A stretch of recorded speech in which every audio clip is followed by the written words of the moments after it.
hello' ছাত্ৰ ছাত্ৰীসকল কেনে আছা তোমালোক আজিৰ ভিডিঅ'ত আমি আৰম্ভ কৰিব লৈছো ক্লাছ 7 মেথছৰ চেপ্টাৰ নম্বৰ 1 যাৰ নামটো হৈছে ইন্টিজাৰ্ছ সপ্তম শ্ৰেণী গণিতৰ অধ্যায় নম্বৰ 1 অধ্যায়টোৰ নাম হ'ল অখণ্ড সংখ্যা এই ভিডিঅ'ৰ জৰিয়তে আমি এই প্ৰথমটো অধ্যায়ৰ প্ৰথমটো অনুশীলনী এক্সাৰসাইজ লিখি দিছো বা এক্সাৰসাইজ 1.1 অনুশীলনী 1.1 থকা সকলোবোৰ সমস্যা আমি সমাধান কৰিম ছাত্ৰ ছাত্ৰীসকল তোমালোকক জনাও থওঁ যে আজিকালি আমাৰ গণিতৰ কিতাপখন সপ্তম শ্ৰেণীৰ গণিতৰ কিতাপখন ইংৰাজী মিডিয়ামৰ হৈছে কিতাপখনত আজিকালি ইংৰাজী মিডিয়াম আৰু অসমীয়া মিডিয়াম দুইটা আছে তো আমাৰ আজিকালি কিছু জায়গাত ইংৰাজী মিডিয়ামত পঢ়ায় আৰু কিছু জায়গাত অসমীয়া মিডিয়ামত পঢ়ায় তো মই তোমালোকৰ সুবিধাৰ বাবে দুইটা ভাষাতে আমি প্ৰশ্ন উত্তৰখিনি সমাধান কৰিম এক্সাৰসাইজৰ সকলো প্ৰশ্ন মই অসমীয়া আৰু ইংৰাজী দুই ভাষাতে সমাধান কৰিম তোমালোকক যেটো ভাষা তোমালোকৰ কাৰণে সুবিধা হয় বা দৰকাৰ হয় সেই ভাষাতে তোমালোকে শিকি ল'ব পাৰিবা ঠিক আছে আমি এক্সাৰসাইজটো আৰম্ভ কৰিম এতিয়া এক্সাৰসাইজটো আৰম্ভ কৰাৰ আগতে আমি আলোচনা কৰিম ইন্টিজাৰ্ছ মানে কি আৰু এই এক্সাৰসাইজত এক্সাৰসাইজ 1.1ত কোনখিনি বস্তু আমি পঢ়িব লাগিব বা শিকিব লাগিব সেইখিনি বিষয়ে আমি আলোচনা কৰিম ঠিক আছে আমি ভিডিঅ'টো আৰম্ভ কৰিছো প্ৰথমে আমি জানিম ইন্টিজাৰ্ছ মানে কি ঠিক আছে ছাত্ৰ ছাত্ৰীসকল তোমালোকে ইতিমধ্যে ক্লাছ 6ত পাই আহিছা যে ইন্টিজাৰ্ছ মানে কি হয় নে নহয় হলেও মই ইয়াতে তোমালোকক ৰিভাইজ কৰি দিম ইন্টিজাৰ্ছ মানে কি এইখিনি তোমালোকে যেহেতু পাই আহিছাই যদি মই এতিয়া তোমালোকক অকমান ৰিকল কৰি দিম যাতে তোমালোকৰ ইন্টিজাৰ্ছ মানে কি কথাটো আকৌ মনলৈ উভতি আহে ঠিক আছে তো এটা কথা হয় ইন্টিজাৰ্ছ মানে কি জনাৰ আগতে আমি আৰু দুটা নাম্বাৰ জানিব লাগে এটো হৈছে আমাৰ স্বাভাৱিক সংখ্যা যাক আমি ইংৰাজীত কওঁ নেচাৰেল নাম্বাৰ আনটো হৈছে পূৰ্ণ সংখ্যা যাক আমি ইংৰাজীত কওঁ হোল নাম্বাৰছ ছাত্ৰ ছাত্ৰীসকল তোমালোকে এটো জানাই স্বাভাৱিক সংখ্যা মানে হ'ল যিবোৰ সংখ্যা যেটো নেকি 1 ৰ পৰা আৰম্ভ হয় 1 ৰ পৰা আৰম্ভ হ'ব 1 হ'ব তাৰপিছত কি নেক্সট কি আহে আমাৰ সংখ্যাত 1 ৰ পিছত 2 আহে হয় নে নহয় 2 পিছত কি আহে 3 আহে 3 পিছত 4 আহে 4 ৰ পাছত 5 5 ৰ পিছত 6 এনেকৈ গৈ থাকিব না 6 ৰ পিছত এনেকৈ আকৌ গৈ এবাৰ 10 হ'ব 10 ৰ পিছত গৈ আকৌ 20 হ'ব হয় নে নহয় 10 ৰ পিছত 11 12 তেনেকৈ গৈ এটা আমাৰ 20 হ'ব ঠিক তেনেকৈ গৈ এটা আমাৰ 100 হ'ব হয়নে আকৌ 100 ৰ পিছত এটা আমাৰ গৈ 1000 হ'ব বা 10000 হ'ব আৰু গৈ 1 লাখ হ'ব তো এনেকৈ যেতিয়া এই গোটেই সংখ্যাবোৰ আমি কি বুলি ধৰিম এনেকৈ সংখ্যাটো গৈ থাকিব গৈ ক'ত শেষ হ'ব তাৰ ইয়াৰ একো কতো অন্ত নাই তো এই সংখ্যাবোৰকে আমি কি বুলি ক'ম নেচাৰেল নাম্বাৰ অসমীয়াত আমি ইয়াক জানিম স্বাভাৱিক সংখ্যা মানে হ'ল সেইবোৰ সংখ্যা যেটো নেকি 1 ৰ পৰা আৰম্ভ হৈ গৈ আছে আৰু ক'ত শেষ হৈছেগে অসীমত অসংখ্য ইনফিনিটি ঠিক আছে নেক্সট আমি জানিম হোল নাম্বাৰ মানে হৈছে পূৰ্ণ সংখ্যাটো হ'ল আকৌ কি চোৱা স্বাভাৱিক সংখ্যাটো আৰম্ভ হয় 1 ৰ পৰা আৰু পূৰ্ণ সংখ্যা আৰম্ভ হয় 0 ৰ পৰা 0 1 2 3 4 5 6 এনেকৈ গৈ থাকিব এনেকৈ ইউ গৈ ক'ত শেষ হ'বগে ইয়াৰ কোনো অন্ত নাই গৈ কি হ'বগে ইউ অসংখ্য হ'ব তো ইয়াকে কম আমি পূৰ্ণ সংখ্যা হোল নাম্বাৰ পাৰ্থক্যটো এটাই যে নেচাৰেল নাম্বাৰৰ আৰম্ভণি 1 ৰ পৰা আৰম্ভণি হৈ গৈ থাকিব আকৌ পূৰ্ণ সংখ্যা যেটো আমি হোল নাম্বাৰ বুলি জানিছো হেতু আকৌ 0 ৰ পৰা আৰম্ভ হৈও এনেকৈ গৈ ক'ত শেষ হ'ব মানে শেষ নহয় আৰু এটো কি হ'বগৈ ইনফিনিটি পাবগে মানে এটো গৈ থাকিব ওলাই গৈ থাকিব তো এটো আছিল আমাৰ নেচাৰেল এটো হৈছে আমাৰ স্বাভাৱিক মানে নেচাৰেল নাম্বাৰ ওপৰটো আছিল নেচাৰেল নাম্বাৰ এটো হৈছে আমাৰ হোল নাম্বাৰ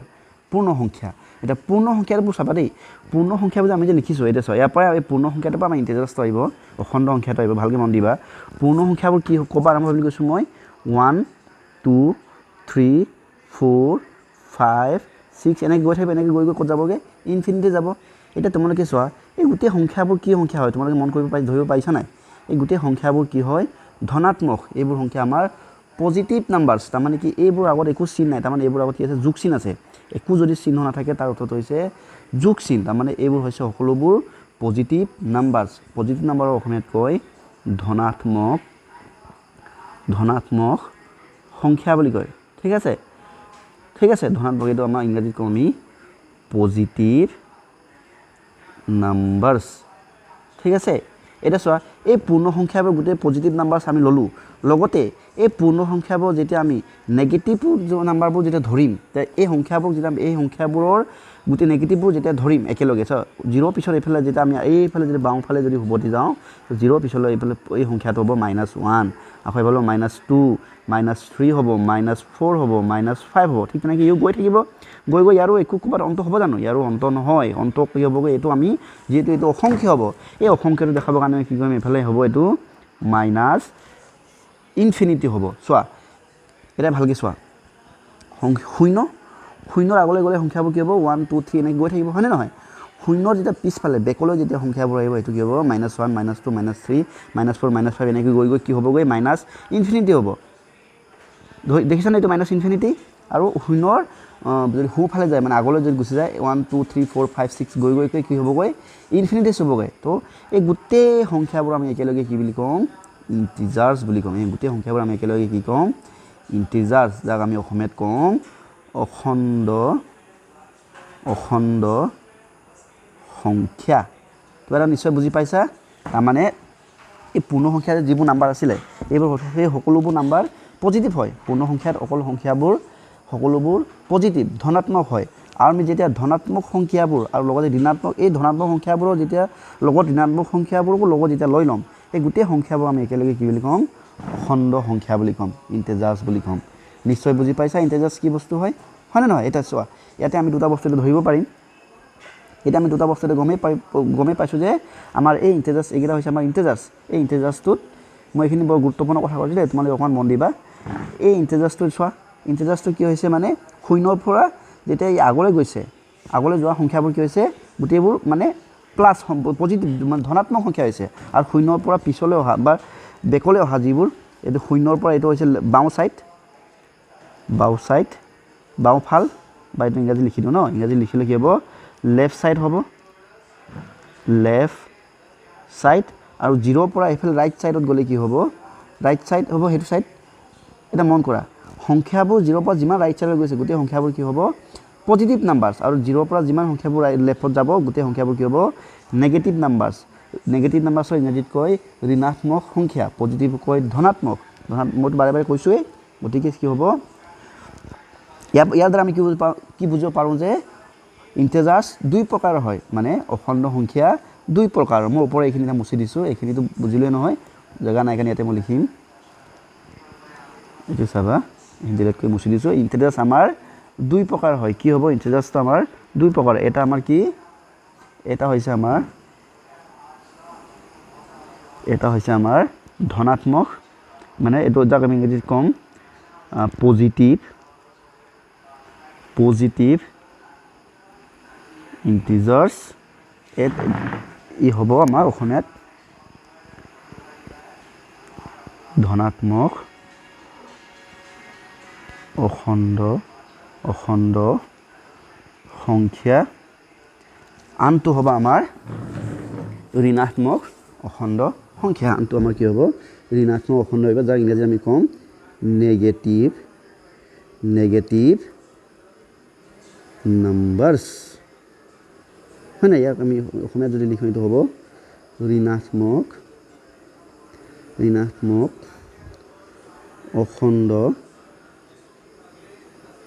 অখণ্ড সংখ্যা এতিয়া চাবা ধনাত্মক অখণ্ড সংখ্যা পজিটিভ ইণ্টিজাৰ্ছৰ উদাহৰণ কি হ'ব 1 হ'ব 2 হ'ব 3 হ'ব 4 হ'ব 5 হ'ব এনেকৈ গৈ থাকিব নাই গৈ কি হ'বগৈ ইনফিনিটি হ'ব হয়নে নহয় বা ইনফিনিটি লিখোঁ যেনিবা মই 100ও হ'ব পাৰে এইফালে 100ৰ পিছত গৈ পেলাই আপোনাৰ 1 লাখ হ'ব পাৰে হয়নে এই আটাইবোৰ সংখ্যাবোৰ কি হৈছে পজিটিভ সংখ্যা এইবোৰ মানে সেইবোৰ আমাৰ ধনাত্মক সংখ্যা গতিকে এই গোটেইবোৰ কি হ'ব এই গোটেইবোৰ আমি ক'ম ধনাত্মক অখণ্ড সংখ্যা আৰু নেগেটিভ নাম্বাৰছ বা নেগেটিভ ইণ্টিজাৰ্ছ নাম্বাৰ নহয় ইণ্টিজাৰ্ছ নেগেটিভ ইণ্টিজাৰ্ছবোৰ কি হ'ব এই সংখ্যাবোৰ মাইনাছ সংখ্যাবোৰ গতিকে -1 হ'ব -2 হ'ব -3 হ'ব -4 -5 এনেকৈ যাব নাই -100 এইফালে -1 লাখ হয়নে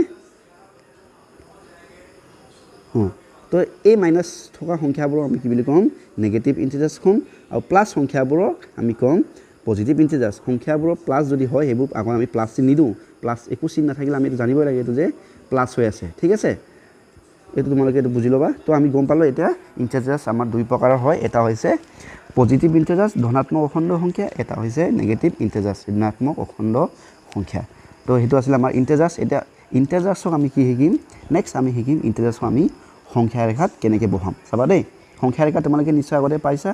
সংখ্যা ৰেখাডাল হৈছে এডাল ৰেখা য'ত আমি সংখ্যাক আমি উপস্থাপন কৰোঁ সংখ্যা ৰেখা মানে হ'ল কি আকৌ কৈছোঁ সংখ্যা ৰেখা মানে হ'ল এডাল ৰেখা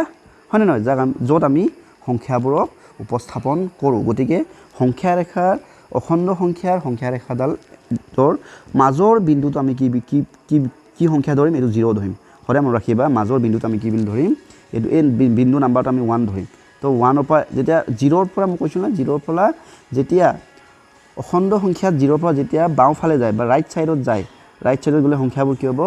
ধনাত্মক হ'ব ধনাত্মক হ'লে এইফালে কি হ'ব প্ৰথম 0ৰ পিছত কি আহে আমাৰ 0ৰ পিছত 1 আহে 1ৰ পিছত কি আহে 2 আহে 2 পিছত 3 আহে 3 পিছত 4 5 6 7 8 9 10 আৰু এনেকৈ গৈ থাকিব গতিকে গোটেইটোতো লিখাৰ হয়তো সম্ভৱ নহয় গতিকে আমি ইয়াতে এনেকৈ কাৰ চিন এটা এনেকৈ দি দিম 10 11 এনেকৈ গৈ আছে তাৰমানে ঠিক তেনেকৈ এই 0ৰ পৰা যেতিয়া লেফ্ট ছাইডলৈ সংখ্যাবোৰ আহিব সংখ্যাবোৰ কি হ'ব গোটেইবোৰ নেগেটিভ হ'ব গতিকে চোৱা 0ৰ পিছত প্ৰথম এইফালে সংখ্যা কি হ'ব এইফালে প্ৰথমটো সংখ্যা হ'ব -1 তাৰপৰা হ'ব -2 তাৰপৰা হ'ব -3 -4 -5 -6 -7 -8 ইও এনেকৈ গৈ থাকিব গোটেইটো লিখাটো আমাৰ কাৰণে সম্ভৱ নহয় গতিকে আমি ইয়াতে এনেকৈ কাৰ চিন্তা দি দিম যাৰ অৰ্থটো হৈছে এইফালে মানে গৈ আছে ঠিক আছে এটা মন কৰিলা নহয় এইডালক আমি কি বুলি ক'ম অখণ্ড সংখ্যা ৰেখা যাক আমি ইংৰাজীত ক'ম নাম্বাৰ লাইন ইয়াক আমি ইংৰাজীত ক'ব লাগিব ইয়াক আমি ক'ম নাম্বাৰ লাইন অসমীয়াত ইয়াক কয় সংখ্যা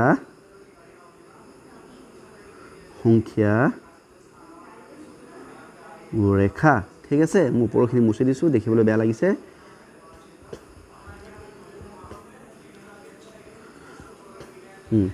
চোৱা এতিয়া সংখ্যা ৰেখাটো ভালকৈ লক্ষ্য কৰিবা তলত আছিলে ৰ'বা দা সংখ্যা ৰেখাডাল মন কৰা সংখ্যা ৰেখাডালে চোৱা এই সংখ্যা ৰেখাডাল চোৱা এই 0ৰ পৰা যিখিনি সোঁফালে আছে এই সংখ্যাবোৰ কি হয় এই গোটেই সংখ্যাবোৰ কি হয় পজিটিভ ইণ্টিজাৰ্ছ হয় কি হয় পজিটিভ ইণ্টিজাৰ্ছ হয়নে যাক আমি অসমীয়াত কি কৈছিলোঁ ধনাত্মক অখণ্ড গোটেইটো লিখা নাই আৰু অখণ্ড সংখ্যা মই পঢ়ি দিছোঁ আৰু ঠিক আছে আৰু 0ৰ পৰা যিখিনি সংখ্যা বাওঁফালে আছে এইখিনি আমাৰ কি হ'ব এইখিনি হ'ব আমাৰ নেগেটিভ ইণ্টিজাৰ্ছ হ'ব ঠিক আছে তাক আমি অসমীয়াত কি কৈছিলোঁ ঋণাত্মক অখণ্ড সংখ্যা গোটেইটো লিখি থকা নাই আৰু দেই তো বুজি পাইছানে 0ৰ পৰা আগলৈ যোৱা যিমানখিনি সংখ্যা হ'ব এইখিনি আমি ক'ম 0ৰ পৰা যিবোৰ মানে সোঁফালে আছে সেই সংখ্যাবোৰ আমি ক'ম পজিটিভ ইণ্টিজাৰ্ছ আৰু 0ৰ পৰা এই ছাইডত অহাখিনি ক'ম আমি মানে বাওঁফালে অহাখিনি বা 0ৰ আগত থকাখিনি সংখ্যাখিনি হ'ব নেগেটিভ ইণ্টিজাৰ্ছ তো আমি গম পালোঁ এতিয়া নেক্সট আৰু এটা লাষ্ট এটা বিষয় এটা আছে এইখিনিকো জানি লোৱা এতিয়া আৰু সুবিধা হ'ব আমাৰ এতিয়া চোৱা সংখ্যাবোৰ চোৱা ভালকৈ মন কৰা মই এতিয়া সংখ্যা এটা দেখাইছোঁ এই সংখ্যাটো কি আমাৰ চাবা দেই এই মোক কাৰ চান দিলে চাবা এই সংখ্যাটো কি আমাৰ এই সংখ্যাটো আমাৰ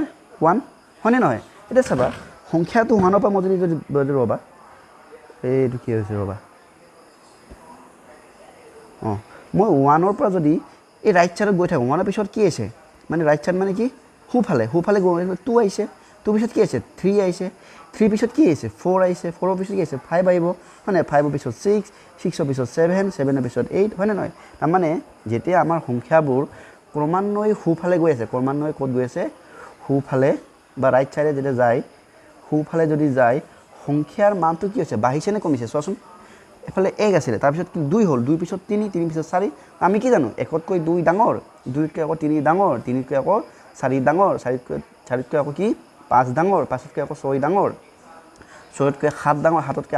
8 ডাঙৰ হয়নে নহয় তাৰমানে কি হৈছে সংখ্যাবোৰ যেতিয়া সোঁফালে গৈ থাকে মানে ইণ্টিজাৰ্ছবোৰ যেতিয়া সোঁফালে যেতিয়া গৈ থাকে তেতিয়া তাৰ মানবোৰ কি হ'ব ক্ৰমান্বয়ে বাঢ়ি গৈ থাকিব তাৰমানে ইয়াৰ দ্বাৰা এতিয়া বুজি পাওঁ যে 2 আৰু এই 9টো চোৱা 2 আৰু 9টো চোৱা 2টো কি 2টো ইয়াত আছে আৰু 9টো ক'ত আছে সোঁফালে আছে গতিকে 9টো কি 2তকৈ ডাঙৰ হ'ব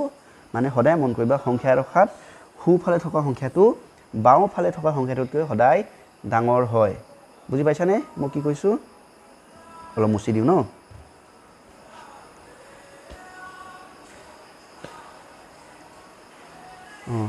এতিয়া চোৱা মই কি কৈছোঁ যে সংখ্যা ৰেখাত সোঁফালে থকা সংখ্যাটো সদায় এই ৰবা নহৈছে নহয়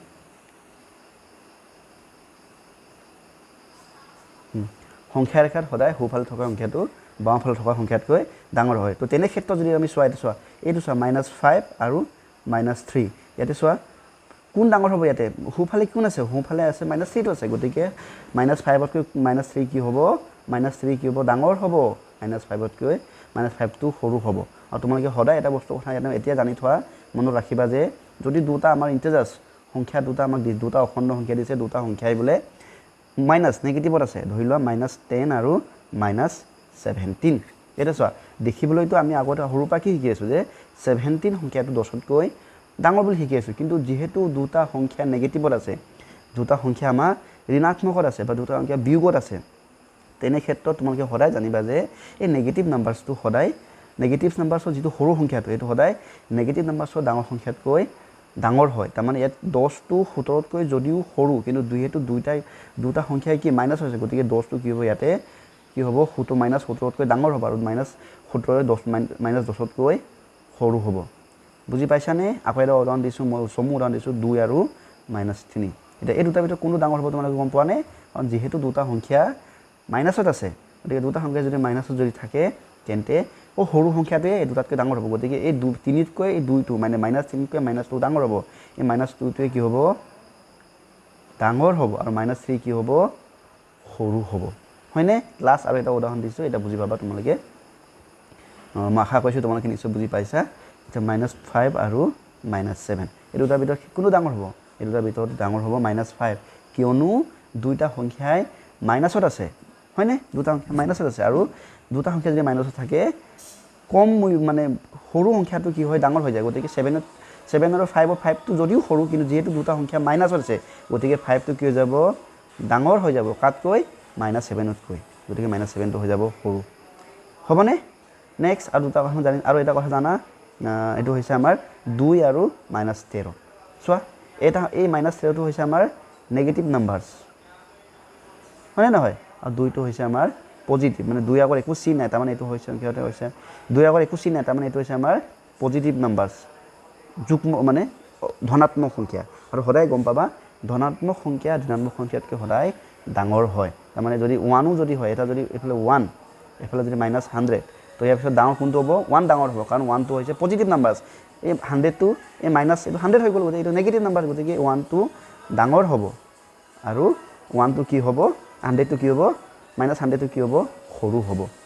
বুজি পাইছা নিশ্চয় আৰু এটা উদাহৰণ দিওঁ এই লেতেৰাখিনি এখন মুচি দিওঁ ন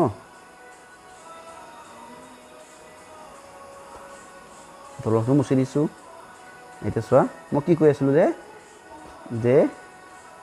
2 আৰু -300 যদিও 300টো 2তকৈ ডাঙৰ হয় বুলি আমি সৰুৰ পৰা পঢ়ি আহিছোঁ কিন্তু যিহেতু এই 300টো -300 এইটো 300 নহয় সদায় মন কৰিবা 300 আৰু -300 দুটা একে বস্তু নহয় এই দুটা সম্পূৰ্ণ বেলেগ বস্তু এই 300টো হৈছে ধনাত্মকৰ 300 এই -300টো হৈছে ঋণাত্মকৰ 300 গতিকে এইটো যিহেতু ঋণাত্মকৰ 300 গতিকে এই ঋণাত্মক সংখ্যা সদায় এই 2টো আকৌ ধনাত্মক ইয়াৰ আগত একো চিন মানে এইটো প্লাছ হৈ আছে গতিকে এই 2টো কি হ'ব -300তকৈ ডাঙৰ হ'ব এইটো কি হ'ব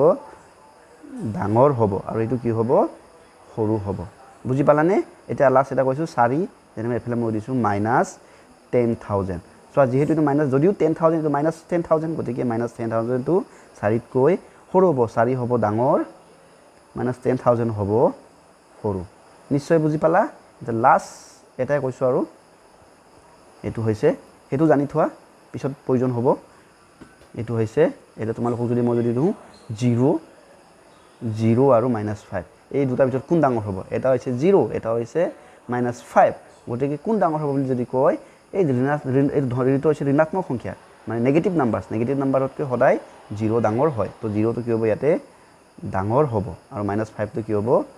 সৰু হ'ব একে যদি 0 আৰু যদি যদি 100 যদি থাকে ইয়াতে 0টো কি হ'ব ডাঙৰ হ'ব আৰু কি হ'ব -100টো কি হ'ব সৰু হ'ব কিন্তু যদি 0 আৰু বোলে 100 আছে বোলে যেহেতু এটা 100 টো কি হৈ গ'ল এইটো -100 নহয় গতিকে ইয়াত 0 টো সৰু হ'ব আৰু ইয়াত এই 100 টো ডাঙৰ হ'ব তো ইয়াৰ পৰা আমি এটা শিক্ষা পালো যে 0 সংখ্যাটো সদায়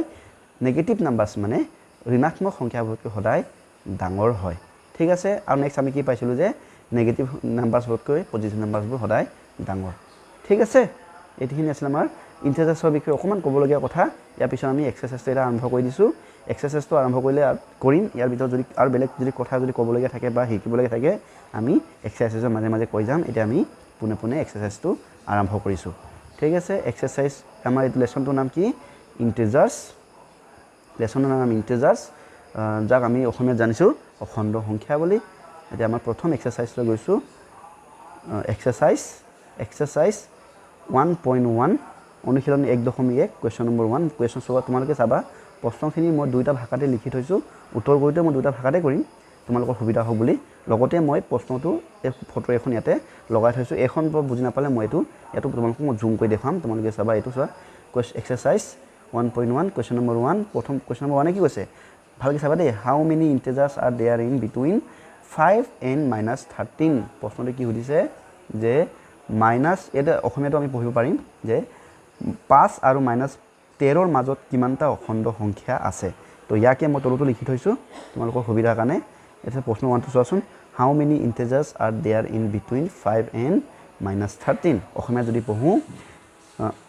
5 আৰু -13 ৰ মাজত কিমানটা অখণ্ড সংখ্যা আছে তো এনেকুৱা ধৰণৰ প্ৰশ্ন যদি থাকে তোমালোকে সদায় এনেকুৱা ধৰণৰ প্ৰশ্নৰ উত্তৰ সমাধান কৰোঁতে তোমালোকে সংখ্যা ৰেখা ব্যৱহাৰ কৰিবা তেতিয়া সহজতে ওলাই তো সংখ্যা ৰেখাডাল কেনে কয় মই এটা সংখ্যা ৰেখাডাল ৰাখি দিছো দেই সংখ্যা ৰেখাডাল মাকি দিছো সংখ্যা ৰেখাডাল কি হয় আমাৰ এডাল ৰেখা এডাল কি ৰেখা ইয়াত তোমালোকে লিখিবা সমাধান বা সলিউশন বুলি লিখি ল'বা ন সমাধান কৰিছো নহয় গতিকে সংখ্যা ৰেখাডাল মাজৰডাল কি থাকে মাজৰ বিন্দুটো আমাৰ কি হয় 0 হয় মানে বিন্দুটোৰ মান কি 0 এফালে আগলৈ গলে কি হ'ব 1 হ'ব 2 হ'ব 3 হ'ব 4 হ'ব 5 হ'ব 6 হ'ব 7 হ'ব 8 হ'ব হয় না নহয় ঠিক তেনেকৈ এফালে 0 পৰা এফালে আহিলে কিমান হ'ব -1 হ'ব হয় না নহয় -2 -3 এবাৰ ওপৰত এটা তল লিখিছো যে যাতে মানে দেখিবলৈ বেয়া নহওক বুলো গোটেইকাল একেলগে লিখিলে কনজাস্টেড হৈ যাব নহয় এফালে নেক্সট হ'ব কিমান -4 -5 -6 -7 -8 হয় না -9 হ'ব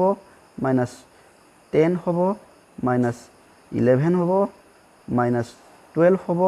তাৰপৰা কি -13 আৰু আগলৈ গ'ল কি -14 হ'ব তেনেকৈ গৈ থাকিব নাই এতিয়া চোৱা আমাক প্ৰশ্নটো কি দিছে 5 আৰু -13 ৰ মাজৰ সংখ্যাটো চোৱা এই আমাৰ ইয়াত 5 টো কি এটা ৰংটো মই বলাই দিছো এইটো আমাৰ 5 এইটো চাবা দেই মোৰ কাৰ চিনটো মন কৰিবা তোমালোকে এইটো হৈছে 5 দেখিছানে মজত নীলা এইটো গোল দিছো আৰু আমাৰ -13 টো কোনটো এই -13 তো ইয়াৰ মাজৰ সংখ্যাবোৰ কি হয় চোৱাচোন তোমাৰ চোৱা এই -13 আৰু 5 ৰ মাজৰ সংখ্যাবোৰ কি হয় এটা কি -12 হয় এটা কি হয় -11 মানে মাজৰ বিয়াৰ ভিতৰৰ কি মানে মাজত থকা সংখ্যাবোৰ হয় না নহয় মানে ইয়াৰ উদাহৰণ এনেকুৱা হয় 2 3 সবা 2 3 4 5 বুলি কৈছে নিপা মই যদি তোমালোকক সুধো এই 5 আৰু এই 2 আৰু 5 ৰ মাজৰ সংখ্যা কেইটা কি বুলি ক'লে কি হ'ব 3 আৰু 4 হ'ব হয় না নহয় 2 আৰু 5 ৰ মাজৰ সংখ্যা কেইটা কি হ'ব 3 আৰু 4 হ'ব ঠিক তেনেকৈ ওপৰৰ প্ৰশ্নটো চোৱা ওপৰৰ প্ৰশ্নটো কি কৈছে 5 আৰু -13 ৰ মাজৰ অখণ্ড সংখ্যা ইন্টিজাৰ্ছ বুলি কথা কৈছে এইবোৰ সংখ্যাবোৰ কি এইটো চোৱা মাজত কি আছে 4 আছে ইয়াতে 3 আছে ইয়াত চোৱা 4 আছে 3 আছে 2 আছে 1 আছে 0 আছে -1 আছে -2 আছে -3 -4 -5 -6 -7 -8 -9 -10 -11 -12 এই সংখ্যাবোৰ কি হৈছে এই ইন্টিজাৰ্ছবোৰ কি আমাৰ 5 আৰু -13 ৰ মাজত থকা অখণ্ড সংখ্যা বা ইন্টিজাৰ্ছ এতিয়া চোৱা আমি আনসাৰ তেনেকৈ লিখিম গতিকে ইন্টিজাৰ্ছ প্ৰথমে আমি ইংৰাজী লিখিছো দেই তাৰপৰা আমি অসমীয়া কিবাটো লিখিম অসমীয়াটো লিখিম ইংৰাজী মিডিয়ামৰখিনি এনেকৈ লিখিবা যে ইংৰাজী মিডিয়ামৰ কাৰণে উত্তৰটো এনেকৈ লিখিবা ইন্টিজাৰ্ছ উত্তৰটো লিখিছো আৰু মই দেই ইন্টিজাৰ্ছ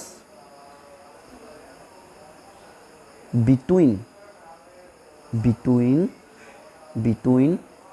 5 and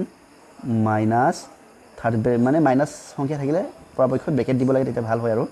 দেই -13 আৰ কি সংখ্যা আছে চোৱা ইয়াৰ পৰা আৰম্ভ কৰোঁ মই কি আছে 4 আছে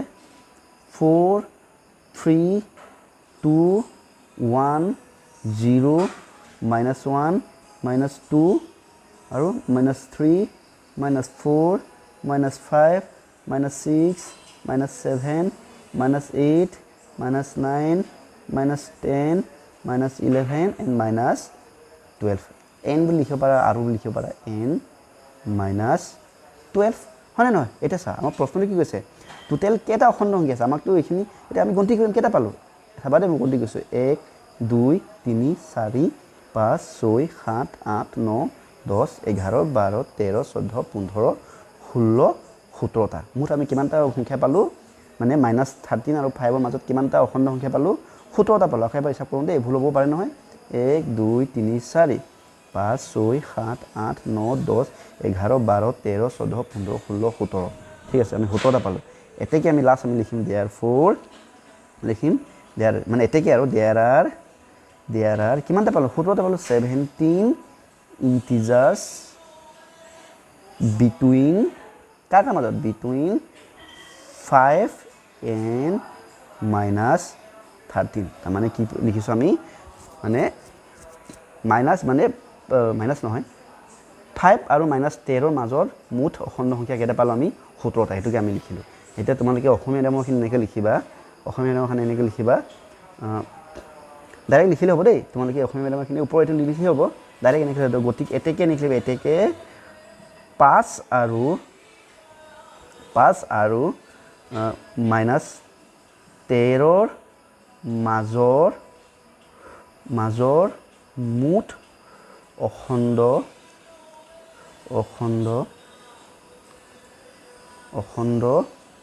সংখ্যা হ'ল 17টা এনেকৈ লিখিলে হ'ব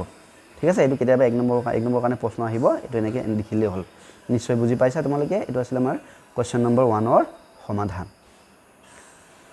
ঠিক আছে কোৱেশ্চন নম্বৰ 2 এবাৰ পঢ়ো আমি কিতাপটো এবাৰ পঢ়ো তাৰপৰা মই লিখি থোৱাটো তোমালোকে পঢ়িব পাৰিবাই বাৰু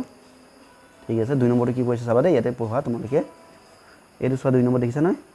write greatest and smallest integer in between 13 and -13 দেখি ধৰি পাইছানে এইটো write greatest integer in between 13 and -13 আকৌ ইয়াত যদি অসমীয়া মিডিয়ামত যদি আমি পঢ়ো কি লিখা আছে 2 নম্বৰ প্ৰশ্ন কি কৈছে যে 13 আৰু -13 ৰ মাজত আটাইতকৈ ডাঙৰ আৰু আটাইতকৈ সৰু অখণ্ড সংখ্যা দুটা লিখা এটো লিখি থোৱা আছে 2 নম্বৰ চোৱা write greatest and smallest integers in between 13 and -13 বা ইয়াত লিখ অসমীয়া মিডিয়ামত 13 আৰু -13 ৰ মাজত আটাইতকৈ ডাঙৰ আৰু আটাইতকৈ সৰু অখণ্ড সংখ্যা দুটা লিখা থোৱা একে এটো আমি উলিয়াব যাওঁতে কি কৰিম আমি সংখ্যা ৰেখাটোৱে আঁকি লম তেতিয়া ভাল হ'ব কোনোটা সংখ্যা দুটা মাজত কি কৈছে 13 আৰু -13 গতিকে আমি সংখ্যা ৰেখাডাল আঁকো সংখ্যা ৰেখাডাল আঁকি দিছো ঠিক আছে মাজত আমি 0 দিম এফালে কি হ'ব 1 2 3 4 5 6 7 8 9 10 11 12 13 হয়নে এফালে 1 2 3 4 5 6 7 8 9 10 11 12 13 0 পৰা এফালে গ'লে 1 হ'ব 2 3 4 5 6 7 8 9 10 11 12 and 13 এফালে 0 পৰা এফালে আহিলে কি হ'ব -1 -2 ইয়াতে লিখি দিছো বাৰু সৰু কৈ মিলি -3 -4 -5 -6 -7 -8 -9 -10 -11 -12 and -13 এটা চোৱা ভালকৈ সংখ্যা ৰেখাডাল মন কৰিবা এতিয়া চোৱা ইয়াৰ মাজৰ সংখ্যাবোৰ কি মাজৰবোৰ যদি মই যদি আঁকি দেখাওঁ তোমালোকক অকণমান সৰু কৰি পিনি ভালকৈ মন দিবা 3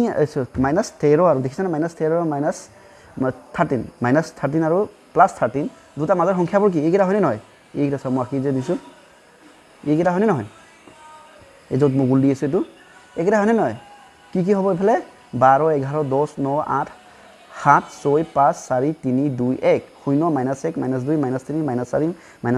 -6 -7 -8 -9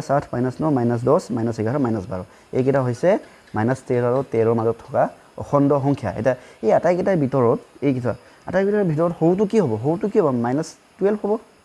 আটাইতকৈ সৰুটো কি হ'ব -12 আৰু আটাইতকৈ ডাঙৰটো কি হ'ব +12 হ'ব নিশ্চয় বুজিব পাৰিছানে আটাইতকৈ সৰুটো কি হ'ব আটাইতকৈ এই সংখ্যাকেইটা এইকেইটাৰ ভিতৰত আটাইতকৈ এই সংখ্যাকেইটাৰ ভিতৰত আটাইতকৈ ডাঙৰটো কি হ'ব -12 হ'ব আৰু আটাইতকৈ সৰুটো কি হ'ব -12 হ'ব হয়নে নহয় সংখ্যা ৰেখাৰ সংখ্যাবোৰ যিমান মানে বাওঁফালে যায় সিমান সংখ্যাবোৰ মানটো কমি ইয়াত আটাইতকৈ বাওঁফালে থকা সংখ্যাটো কি -12 গতিকে আটাইতকৈ সৰু সংখ্যাটো -12 আটাইতকৈ সোঁফালে থকা সংখ্যাটো কি 12 গতিকে আমাৰ আটাইতকৈ ডাঙৰ সংখ্যাটো হ'ব 12 আমি এনেকৈ লিখিম এতিয়া চাবা অসমীয়া ইংৰাজী মিডিয়ামৰ কাৰণে এনেকৈ লিখিবা সলিউশন কৰি লিখিবা ৰংটো বলাই দিওঁ ন এনেকৈ লিখিবা the greatest integers between -13 and 13 is কি হ'ব 12 is equal to is 12 এনেকৈ লিখি ল'ব is 12 ঠিক আছে ঠিক তেনেকৈ স্মলেষ্টটো কি হ'ব the smallest আটাইতকৈ সৰু মানে smallest integer between -13 and 13 is কি হ'ব -12 বুজি পাইছা নিশ্চয় আটাইতকৈ সৰুটো -13 আৰু +13 মাজত থকা আটাইতকৈ সৰু অখণ্ড সংখ্যাটো হ'ল -12 আৰু আটাইতকৈ ডাঙৰটো হৈছে +12 সেইটোকে লিখিলোঁ ইয়াকে আমি আকৌ অসমীয়াত এনেকৈ লিখিম এই কালাৰটো ভালকৈ ধৰা নাই বেলেগ এটা কালাৰ লওঁ অঁ এইটো কালাৰ ভাল হ'ব ন ঠিক আছে আমি অসমীয়াত এনেকৈ লিখিব লাগিব যে -13 আৰু +13 মাজৰ আটাইতকৈ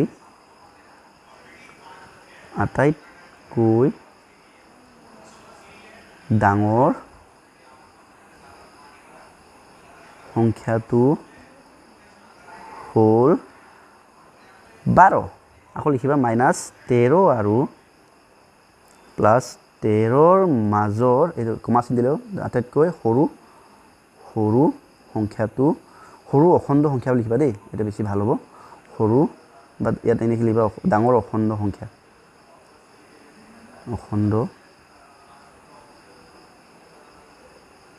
সংখ্যাটো হ'ল -12 এইটো হৈছে তোমালোকৰ কুৱেশ্যন নম্বৰ 2ৰ সমাধান ঠিক আছে নিশ্চয় বুজি পাইছা বুলি মই ধৰি লৈছোঁ next question number 3 question number 3টো তোমালোকে কিতাপত চাব পাৰিবা ইয়াতে আছে মই এটা পঢ়ি দিছোঁ plot the following integers on a number line তলত দিয়া অখণ্ড সংখ্যাবোৰ সংখ্যা ৰেখাত বহুৱাব গৈছে তো এইখিনিতে আমি এনেকুৱা যিকোনো ইণ্টিজাৰ্ছক যিকোনো অখণ্ড সংখ্যা ৰেখাত কেনেকৈ বহাব লাগে আমি অলৰেডি ক্লাছ 6ত শিকি আহিছোঁ এতিয়া চোৱা এইখিনি আৰু বৰ বেছিটো টান হ'ব বুলি মই ভবা নাই এইখিনি বহাবৰ কাৰণে আমি কি কৰিম প্ৰথমে কি কৰিব লাগিব আমি অখণ্ড সংখ্যাটো সংখ্যা ৰেখাটো আঁকিব লাগিব সংখ্যা ৰেখাডাল আমি আঁকিলোঁ এনেকৈ ঠিক আছে সংখ্যা ৰেখা মই কৈছোঁৱে বাৰে মানে অখণ্ড সংখ্যা ৰেখাডালৰ মাজৰ বিন্দুটোক কি নাম্বাৰ দিম 0 নাম্বাৰ দিম এফালে যাব 1 এফালে হ'ব 2 আগলৈ গৈ থাকিলে 3 4 হ'ব 5 হ'ব 6 হ'ব 7 হ'ব 8 হ'ব 9 হ'ব 10 হ'ব 11 হ'ব এনেকৈ গৈ থাকিব নাই আকৌ 0ৰ পৰা এইফালে আহিলে কি হ'ব -1 হ'ব -2 হ'ব -3 হ'ব -4 -5 -6 হ'ব -7 -8 -9 -10 হ'ব আৰু গৈ থাকিলে -11 হ'ব -12 হ'ব এনেকৈ গৈ থাকিব নাই এতিয়া চাবা আমাক প্ৰথমে কি উলিয়াব গৈছে কি উলিয়াব দিছে আমাক কি বহাব গৈছে -6 এতিয়া চোৱা -6টো ক'ত আছে ভালকৈ চাওঁ মই জুম কৰি দিছোঁ এই চোৱা এইটো আমাৰ কি -6 হয়নে নহয় এইটো আমাৰ -6 গতিকে এইটো হৈছে আমাৰ ইয়াক আমি এনেকৈ গোল চিন দি দিম -6টো এইটো ঠিক তেনেকৈ 4টো ক'ত আছে 4টো হৈছে আমাৰ কি ধনাত্মক সংখ্যা পজিটিভ নাম্বাৰছ গতিকে আমি পজিটিভ ফালে যাম এই চোৱা এইটো 4 হয়নে নহয় গতিকে আমি 4ত আমি এনেকৈ গোল চিনটো এনেকৈ দিম ঠিক আছে -10টো ক'ত আছে এইটো চোৱা -10 এইটো -10 আমি এনেকৈ গোল চিন দি দিম লাষ্ট এফালে কি আছে লাষ্ট নহয় লাষ্টৰ আগতো এফালে কিমান 5 আছে গতিকে এইটো 5ত আমি এনেকৈ গোল চিন দি দিছোঁ আৰু -1 এইটো চোৱা -1 মোৰ এই কাৰ্ড দেখিছা নাই এইটো -1 এনেকৈ ইয়াতে আমি গোল চিন দি দিলোঁ ঠিক আছে তো এই সংখ্যাবোৰ আমি সংখ্যা ৰেখাতে বহালোঁ এয়া আছিল আমাৰ কুৱেশ্যন নম্বৰ 3ৰ সমাধান নেক্সট গৈছোঁ কুৱেশ্যন নম্বৰ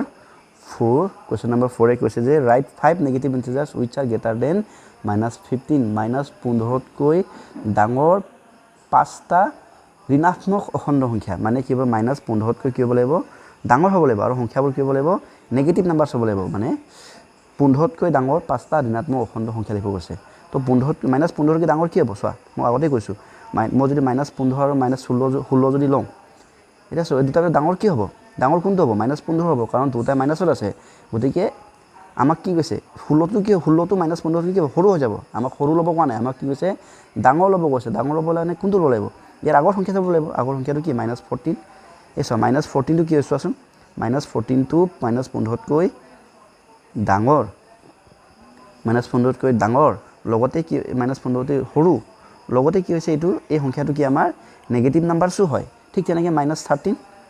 হয় নে নহয় -13টো -15তকৈ ডাঙৰ কাৰণ দুইটা মাইনাছ আছে গতিকে মাইনাছত সৰু সংখ্যাটোৱে ডাঙৰ হয় লগতে এই সংখ্যাটো কি হৈছে নেগেটিভ নাম্বাৰ ঋণাত্মক সংখ্যা হয় গতিকে এই -14 -13 ঠিক তেনেকৈ -12 হ'ব আৰু কি হ'ব -11 হ'ব -10 হ'ব -9 হ'ব -8 হ'ব -7 হ'ব -6 হ'ব -5 হ'ব -2 হ'ব হয়নে নহয় এই সংখ্যাবোৰ যে মই যদি এই গোটেইবোৰ সংখ্যা কি হ'ব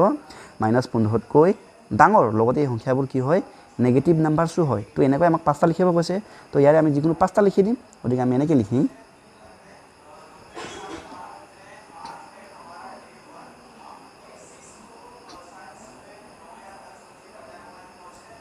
মুছি দিছোঁ দেই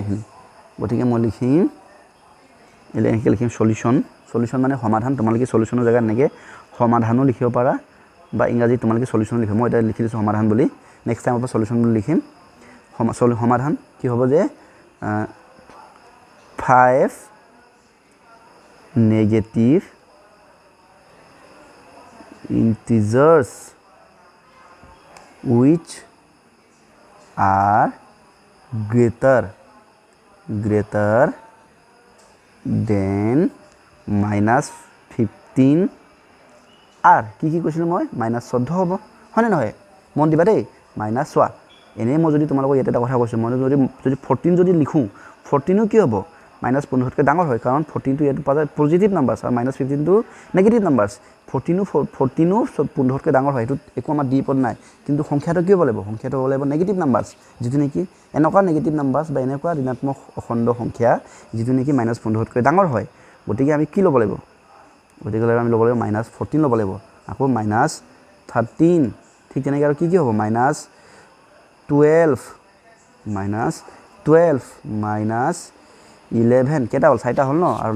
লাষ্টটো লিখাৰ আগতে n লিখি দিলে ভাল হয় n -10 এইটো হৈছে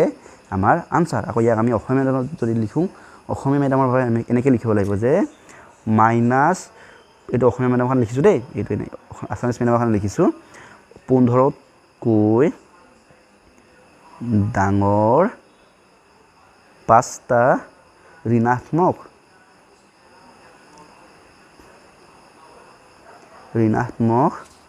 অখণ্ড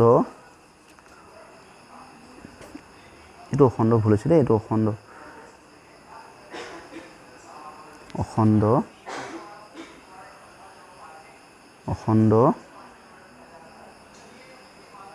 সংখ্যা হ'ল বুলি লিখিলে হ'ল -15 -14 -13 -12 -11 কমাব দি যাবা আৰু n মানে আৰু -10 এইটো হৈছে আমাৰ আনচাৰ নেক্সট কুৱেশ্যন নম্বৰ 5লৈ যাওঁ কুৱেশ্যন নম্বৰ 5 কৈছে যে mention if true or false সত্য নে অসত্য ক'ব কৈছে তলতে কিছুমান উক্তি দিয়া আছে তলত কিছুমান মানে আমাক ষ্টেটমেণ্ট দিছে এইখিনি যদি সত্য হয় যদি সত্য হ'লে আমি কি ক'ম যদি সঁচা হয় আমি ট্ৰু লিখিম যদি মিছা হয় ফল্ছ লিখিম মানে ট্ৰু মানে সত্য ফল্ছ মানে অসত্য এতিয়া চোৱা প্ৰথম প্ৰশ্নটো কি কৈছে positive integers are called as a natural number ধনাত্মক অখণ্ড সংখ্যাবোৰক স্বাভাৱিক বুলি কোৱা হয় বুলি কৈছে তো ধনাত্মক অখণ্ড সংখ্যা স্বাভাৱিক হ'বনে ধনাত্মক অখণ্ড সংখ্যাবোৰ কি হ'ব ধনাত্মক সংখ্যাবোৰ কি হ'ব 0 1 2 3 4 5 6 7 8 হ'ব নাই গতিকে চোৱা এই গোটেইখিনি কি হ'ব ৰ'বা 0টো নাহিব ন 0টো চোৱা এটা কথা তোমালোকে জানিবা 0টো আমি 0 ইজ নাইডাৰ পজিটিভ নৰ নেগেটিভ শূন্যটো পজিটিভো নহয় শূন্যটো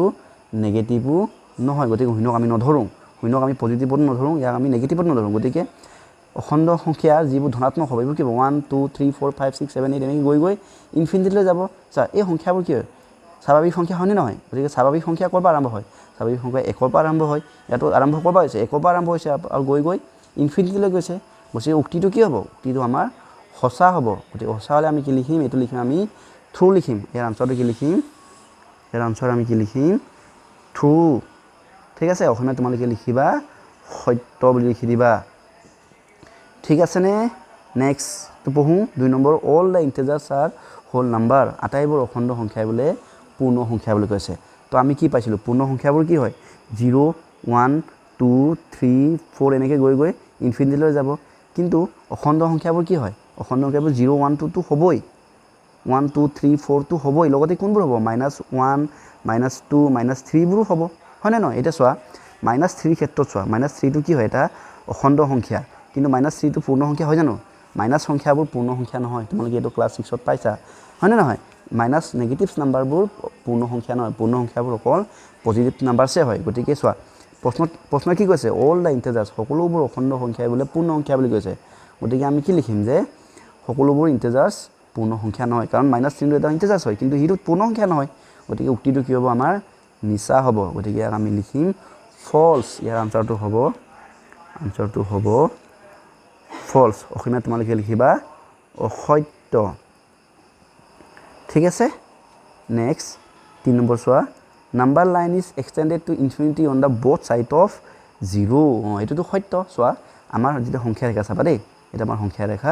এই মাজৰটো কি হয় শূন্য ইয়াৰ পৰা ইফালে গৈ গৈ ক'ত পায়গে ক'লৈকে যায় এইটো ইনফিনিটিলৈ যায় নে নাখায় আৰু ইয়াৰ পৰা ইফালে গৈ গৈ কি যায় মাইনাছ ইনফিনিটিলৈকে যায় গতিকে সেইটোৱে কৈছে যে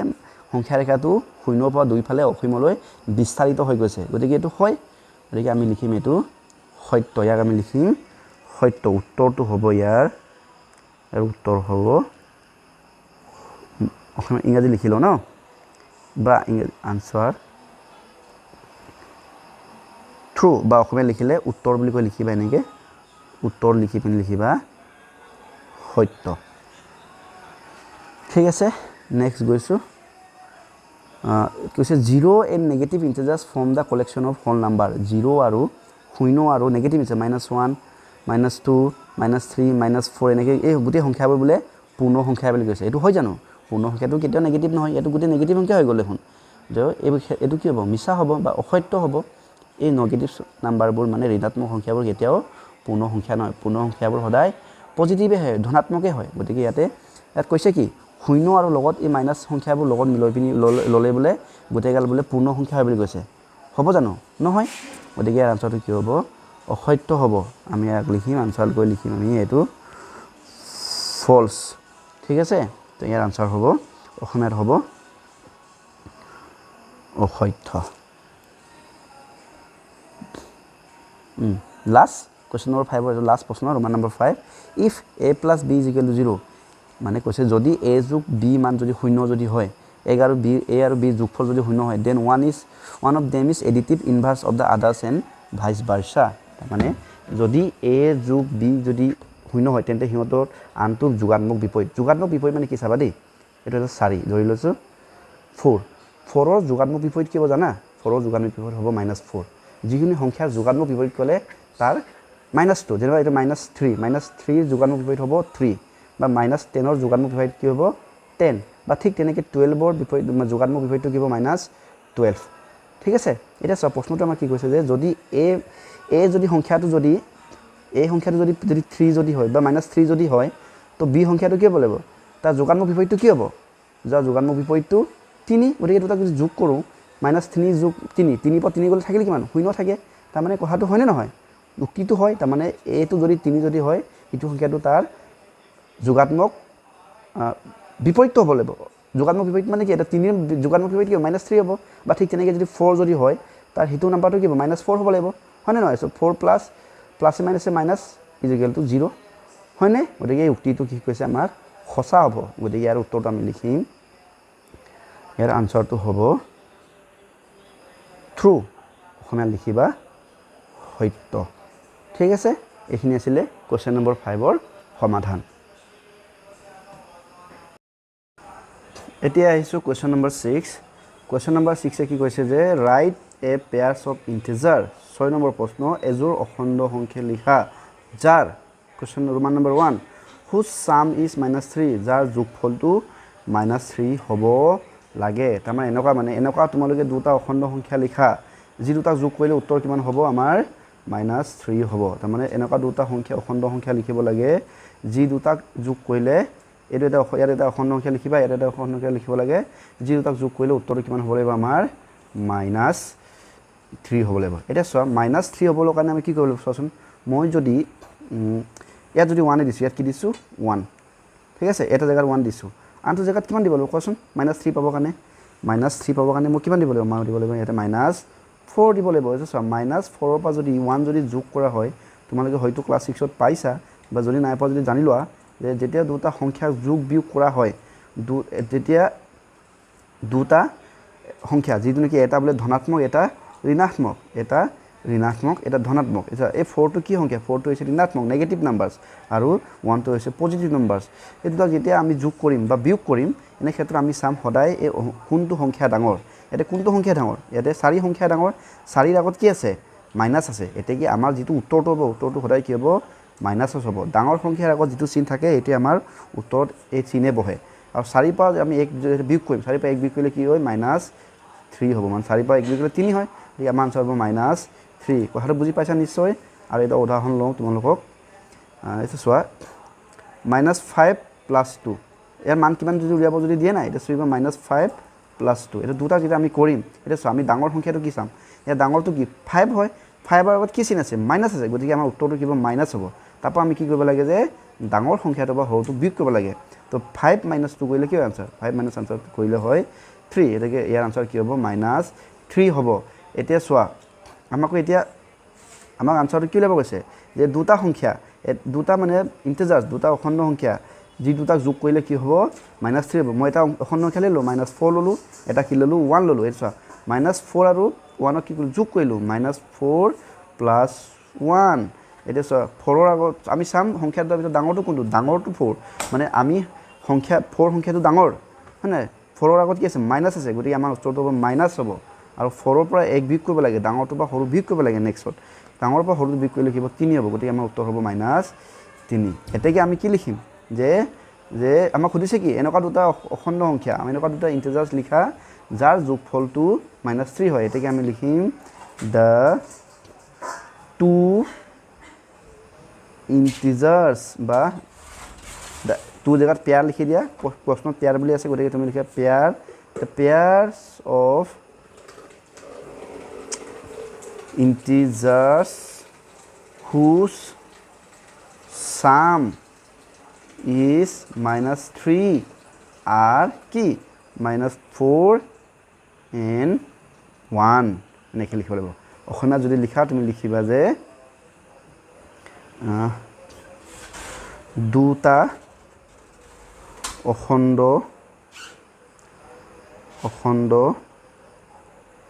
সংখ্যা যাৰ যোগফল -3 হয় এইটো কি হয় সেইকেইটা হ'ল কি আমাৰ -3 আৰু 1 নহ'লে তোমালোকে এনেকৈ লিখিব পাৰিবা ৰ'বা দেই এনেকৈ লিখিব পাৰিবা ইয়াক মই ঠিক কৰি দিছোঁ বাক্যটো অকণ ভাল হ'ব তেতিয়া শুৱনি হ'ব আৰু এইটো এনেকৈ লিখা এনেকৈ লিখিবা ইয়াতে -4 আৰু -1 হ'ল -1 নহয় -4 আৰু 1 দুটা অখণ্ড সংখ্যা যাৰ যোগফল 3 হয় এনেকৈ লিখিবা তেতিয়া বেছি ভাল হ'ব দেই এই ওপৰত মই মুচি দিছোঁ এতিয়া চোৱা আৰু বেলেগ যদি তোমালোকে যদি সোধে আৰু বেলেগ কিবা আছেনে মই বেলেগ কিবা -5 + 2 কৰিলেও হয় উত্তৰটো চাবাচোন -5 + 2 কৰিলে কি হয় 5টো ডাঙৰ 5ৰ আগত কি আছে মাইনাছ আছে গতিকে উত্তৰ আমাৰ মাইনাছ হ'ব 5ৰ পৰা 2 গ'লে থাকিল 3 আমাৰ ওচৰত -3 হ'লে নহয় তো যিকোনো দুটাহে ল'ব লাগে গতিকে আমি ল'লোঁ তুমি -5 আৰু 2 ল'ব পাৰিবা নহ'লে আমি ল'লোঁ কি -4 আৰু 1 ল'লোঁ যিকোনো ল'লে হ'ল ঠিক আছে নেক্সট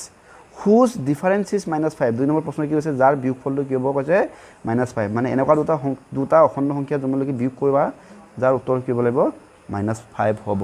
এতিয়া চোৱা মই এটা লৈছোঁ ইয়াত 0 লৈছোঁ আগত কি লৈছোঁ 0 -5 লিখিলোঁ 0ৰ পৰা 5 বিয়োগ কৰিলে কি হ'ব 0ৰ পৰা 5 চোৱা 0 বিয়োগ 5 গতিকে চোৱা 0ত 0 সংখ্যা আৰু 5 সংখ্যা দুটা সংখ্যাৰ মাজত 5 সংখ্যাটো আমাৰ ডাঙৰ হয় হয়নে নহয় 5ৰ আগত কি আছে মাইনাছ আছে এই মাইনাছ দিম নেক্সট আমাৰ নিয়মটো কি 5 সৰু ডাঙৰটো পৰা সৰুটো বিয়োগ কৰিব লাগে 5ৰ পৰা 0 বিয়োগ কৰিলে কি 5 থাকে গতিকে আমাৰ উত্তৰ কি পালো -5 পালো নাই গতিকে দুটা অখণ্ড সংখ্যা যাৰ দুটা বিয়োগফল -5 হ'ব লাগে কি হ'ব 0 আৰু 5 0 আৰু 5 গতিকে লিখা আনসাৰটো লিখা পেয়াৰ্স ইংৰাজী লিখিবা পেয়াৰ্স of integers that difference is 5 are 0 and 5 ঠিক আছে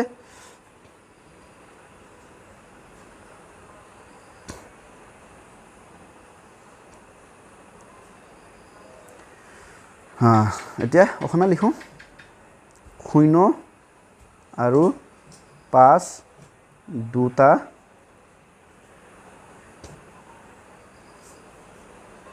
অখণ্ড সংখ্যা যাৰ বিয়োগফল -5 ঠিক আছে কোৱেশ্চন নম্বৰ চাই লওঁ এবাৰ এইটো আছিলে question number 2 answer Roman number 2 answer এটা আছে ৰোমান নম্বৰ 3 ৰোমান নম্বৰ 3 হুজ সাম ইজ 0 এনেকুৱা দুটা তোমাৰ অখণ্ড সংখ্যা লিখিব গৈছে যাৰ যোগফলটো কি হ'ব 0 হ'ব তাৰমানে এনেকুৱা দুটা যাৰ দুটা এটা লিখিব লাগে এটা লিখা দুটা যোগফলটো কি হ'ব 0 হ'ব লাগে গতিকে মই যদি -3 আৰু +3 যদি লওঁ এটি চোৱা বা এনেকৈ যদি লওঁ -3 + 3 এটা কি হ'ব -3 যোগ +3 কি হ'ব 3 পৰা 3 গ'লে কিমান থাকিব 0 থাকিব গতিকে সংখ্যা দুটা কি লিখিব পাৰোঁ আমি 3 আৰু -3 লিখিব পাৰোঁ যাৰ দুটা যোগফলটো আমাৰ কিমান আনসাৰ 0 হ'ব গতিকে তোমালোকে লিখা এইটো যে ইংৰাজী লিখিবা পেয়াৰ্স of integers that sum is 0 are 3 and -3 বা 3 আৰু -3 দুটা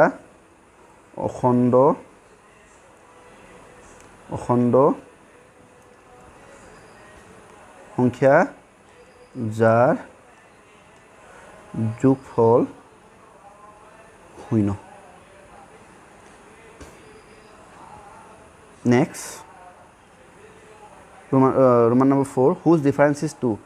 এনেকুৱা দুটা অখণ্ড সংখ্যা হ'ব লাগে যাক বিয়োগ কৰিলে আমাৰ উত্তৰ কি হ'ব 2 হ'ব গতিকে কি লিখিব 4 পৰা যদি মই 2 বিয়োগ কৰোঁ 4 আৰু 2 4 পৰা 2 বিয়োগ কৰিলে উত্তৰ কি হ'ব 2 হ'ব নে নহ'ব গতিকে কি হ'ব 4 আৰু 2 হ'ব অথবা তুমি কি 5 আৰু 3 5ৰ পৰা 3 বিয়োগ কৰিলে কি উত্তৰ 2 হয় তাৰমানে এনেকুৱা দুটা অখণ্ড সংখ্যা ল'ব লাগে যাক দুটা বিয়োগ কৰিলে কি হ'ব উত্তৰ 2 পাব লাগে গতিকে 5 আৰু 3 হ'ব বা কি হ'ব 6 আৰু 4 হ'ব 6 পৰা 4 বিয়োগ কৰিলে 2 হয় গতিকে আমি যিকোনো দুটা লিখিব লাগে 4 বা 2 লিখিলে হ'ল বা 3 আৰু 5 লিখিলে হ'ব বা 6 আৰু 4 লিখিলে হ'ব তো মই যেনিবা 4 আৰু 2 লিখিম বা 5 আৰু 3 কোনোবা এটা লিখিম আৰু তো লিখিছোঁ ইংৰাজী লিখিছোঁ পেয়াৰ্স অফ integers that কি difference is which that নহয় which difference is 2 are 4 and 2 ইংৰাজী লিখিলে কি লিখিম অসমীয়া লিখিলে কি লিখিম 4 আৰু 4 আৰু 2 দুটা অখণ্ড সংখ্যা যাৰ বিয়োগফল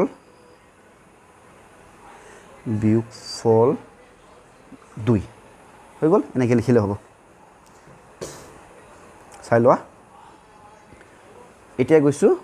কুৱেশ্যন নম্বৰ 7 কুৱেশ্যন নম্বৰ 7 কৈছে চোৱাচোন কুৱেশ্যন নম্বৰ 7টো মই কিতাপতে এবাৰ তোমালোকক পঢ়ি দেখাই দিছোঁ এইটো কুৱেশ্যন নম্বৰ আমাৰ কুৱেশ্যন নম্বৰ 7 দেখিছা নহয় ৰাইট ভালকৈ চাবা ধৰিব পাইছা নে নাজানো বাৰু write the pair of negative integers whose difference is 6 অসমীয়া যদি চাওঁ এযোৰ ঋণাত্মক অখণ্ড সংখ্যা লিখা যাৰ বিয়োগফল যাৰ বিয়োগফল কিমান কৈছে 6 বুলি কৈছে এইখিনি ভালকৈ ধৰিব নোৱাৰিব পাৰে এইকাৰণে ইয়াত ভালকৈ চাই লোৱা মই লিখি থৈ দিছোঁ 7টো write a pair of negative integers whose difference is 6 এযোৰ ঋণাত্মক অখণ্ড সংখ্যা লিখা যাৰ বিয়োগফল 6 হৈ গৈছে এটা চা প্ৰশ্নটো এনেকৈ বুজা যে দুটা কি হ'ব লাগিব এই দুটা বাকচত এনেকুৱা দুটা নেগেটিভ মানে ঋণাত্মক অখণ্ড সংখ্যা লিখিব লাগিব যাৰ বিয়োগফলৰ উত্তৰটো কি হ'ব লাগিব 6 হ'ব লাগিব বিয়োগফলৰ উত্তৰটো কি হ'ব লাগিব 6 হ'ব লাগিব গতিকে চোৱা মই লিখি দিছোঁ তোমালোকে মন দিবা মই ইয়াত লিখিছোঁ 2 -2 দুটা সংখ্যা কি হ'ব লাগিব নেগেটিভ হ'ব লাগিব এই লিখিছোঁ মই -8 মন কৰা মই কোন দুটা সংখ্যা ল'লোঁ -2 আৰু -8 ল'লোঁ -2 আৰু -8 কি হয় দুটা অখণ্ড সংখ্যা কেনেকুৱা অখণ্ড সংখ্যা এই দুটা আমাৰ ঋণাত্মক অখণ্ড সংখ্যা নেগেটিভ ইন্টিজাৰ্ছ হয় এতিয়া এই দুটাক যদি মই যদি বিয়োগ কৰোঁ এটা ভালকৈ চাবা দেই তোমালোকে 6ত পাই আহিছা ক্লাছ 6ত পাইছা বিয়োগ পূৰণ বিয়োগ কৰিলে কি হয় আমাৰ উত্তৰ যোগ হয় যোগ পূৰণ যোগ হ'লেও আমাৰ আনচাৰ কি হয় যোগ হয় হয়নে নহয় যোগ পূৰণ বিয়োগ কৰিলে কি হয় আমাৰ বিয়োগ হয় আৰু বিয়োগ পূৰণ বিয়োগ কৰিলে আমাৰ উত্তৰ হয় বিয়োগ হয় মানে প্লাছ ইনটু প্লাছ কৰিলে প্লাছ মাইনাছ ইনটু মাইনাছ কৰিলে প্লাছ প্লাছ ইনটু মাইনাছ কৰিলে মাইনাছ মাইনাছ ইনটু মাইনাছ কৰিলে এইটো মাইনাছ ইনটু প্লাছ হ'ব লাগিছিল দেই মাইনাছ আকৌ এবাৰ কৈছোঁ প্লাছ ইনটু প্লাছ হ'লে প্লাছ হয় মাইনাছ ইনটু মাইনাছ হ'লে প্লাছ হয় প্লাছ ইনটু মাইনাছ হ'লে মাইনাছ হয় মাইনাছ ইনটু প্লাছ হ'লেও মাইনাছ হয় এই বস্তুটো তোমালোকে ক্লাছ 6ত পাইছা যদি নাই পোৱা তেন্তে এইটো মনত ৰাখিবা দেই এইটো আকৌ এতিয়া দৰকাৰ হ'ব এতিয়া এইটো প্ৰয়োজন হ'ব আমাক মুচি দিছোঁ মই মুচি অকণমান তলত লৈ গৈছোঁ ঠিক আছে এতিয়া চোৱা এতিয়া মই চোৱা এইটো কৰি চাওঁ দেই 6 পাম নাপাম চাম এতিয়া -2 চাবা -2 এতিয়া আমি এই ব্ৰেকেটটো খুলিম ব্ৰেকেট খুলিলে ক'ব ইয়াতো মাইনাছ আছে চাবা দেই ইয়াতো মাইনাছ এইটো মাইনাছ হয় নে এইটো মাইনাছ হয়নে নহয় আৰু এইটো মাইনাছ এই মাইনাছ দুটা কি হৈ যাব পূৰণ হৈ যাব কি হৈ যাব ব্ৰেকেট মানে আমাক পূৰণ বুজায় যেতিয়া এই মাইনাছ আৰু মাইনাছ যদি পূৰণ হয় এতিয়া ইয়াত চোৱাচোন এই 2 নম্বৰ এইটো চোৱাচোন মাইনাছ আৰু মাইনাছ পূৰণ হ'লে চিনটো কি হৈ যায় প্লাছ হৈ যায় হয়নে নহয় যিটো আমি ক্লাছ 6ত ভালকৈ পাইছোঁ মাইনাছ পূৰণ মাইনাছ হ'লে আনচাৰ কি হয় প্লাছ হয় গতিকে তোমালোকে এইটো জানি থোৱা মাইনাছ ইনটু মাইনাছ এইটো যেতিয়া ব্ৰেকেটটো খুলিব মাইনাছ ইনটু মাইনাছ হৈ যাব ইয়াৰ আনচাৰটো কি হৈ যাব প্লাছ হৈ যাব +8 হয়নে এতিয়া আমাৰ উত্তৰ কি পালোঁ -2 + 8 এইটো চোৱা এতিয়া ভালকৈ মন কৰিবা আমাৰ এই যোগ বিয়োগটো কেনেকৈ হ'ব চাবা দেই যেতিয়া এটা সংখ্যা নেগেটিভত থাকে আৰু এটা সংখ্যা যদি পজিটিভত থাকে তেতিয়া আমি সংখ্যাকেইটাক ভালকৈ মন দিম কোনটো সংখ্যা ডাঙৰ হয় আমাৰ সংখ্যাৰ ভিতৰত আমি যেতিয়া সংখ্যা যদি পঢ়োঁ 2তকৈ 7 ডাঙৰ বুলি আমি জানো হয়নে নহয় 8টো যদি ডাঙৰ হয় তেন্তে 8ৰ আগত কি চিন আছে এইটো চাম 8ৰ আগত কি চিন আছে 8ৰ আগত আমাৰ যোগ চিন আছে এতেকে আমাৰ উত্তৰটো কি হ'ব যোগৰ হ'ব উত্তৰটো আমাৰ প্লাছত আহিব যোগ হ'ব আৰু ডাঙৰ সংখ্যাটো আমি সৰুটো বিয়োগ কৰিব লাগে নিয়মটো দেই তো 8ৰ পৰা 2 বিয়োগ কৰিলে কি হ'ব আনচাৰ 8ৰ পৰা 2 গ'ল থাকিল 6 আমাৰ +6 মানে 6 তো প্লাছটো লিখিব নালাগে গতিকে আমাৰ আনচাৰ হ'ব 6 লিখিলানে সংখ্যাটোত আমাৰ কি আছিলে -2 আৰু -8 আছিলে এই দুটাক আমি বিয়োগফল কৰোঁতে উত্তৰ কিমান পালোঁগৈ 6 পালোঁগৈ তো আমাক এইটোৱেতো উলিয়াব কৈছে আমাক এনেকুৱা দুটা নেগেটিভ ইন্টিজাৰ্ছ এনেকুৱা দুটা ঋণাত্মক অখণ্ড সংখ্যা লিখিব কৈছে যি দুটাৰ বিয়োগফল উত্তৰ কিমান হ'ব লাগে 6 হ'ব লাগে গতিকে কি পালোঁ -2 আৰু -8 এতিয়া আমি লিখিম এনেকৈ এইখিনি এটা লিখি দেখাব লাগিব নহয় আমি ইংৰাজীত এনেকৈ লিখিম আনচাৰ বুলি কৈ লিখি দিম যে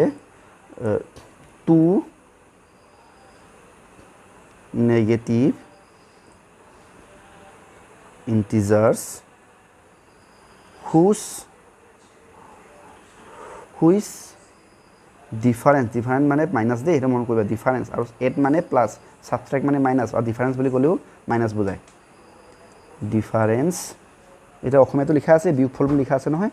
তো ডিফাৰেঞ্চ ইজ 6 আৰ -2 and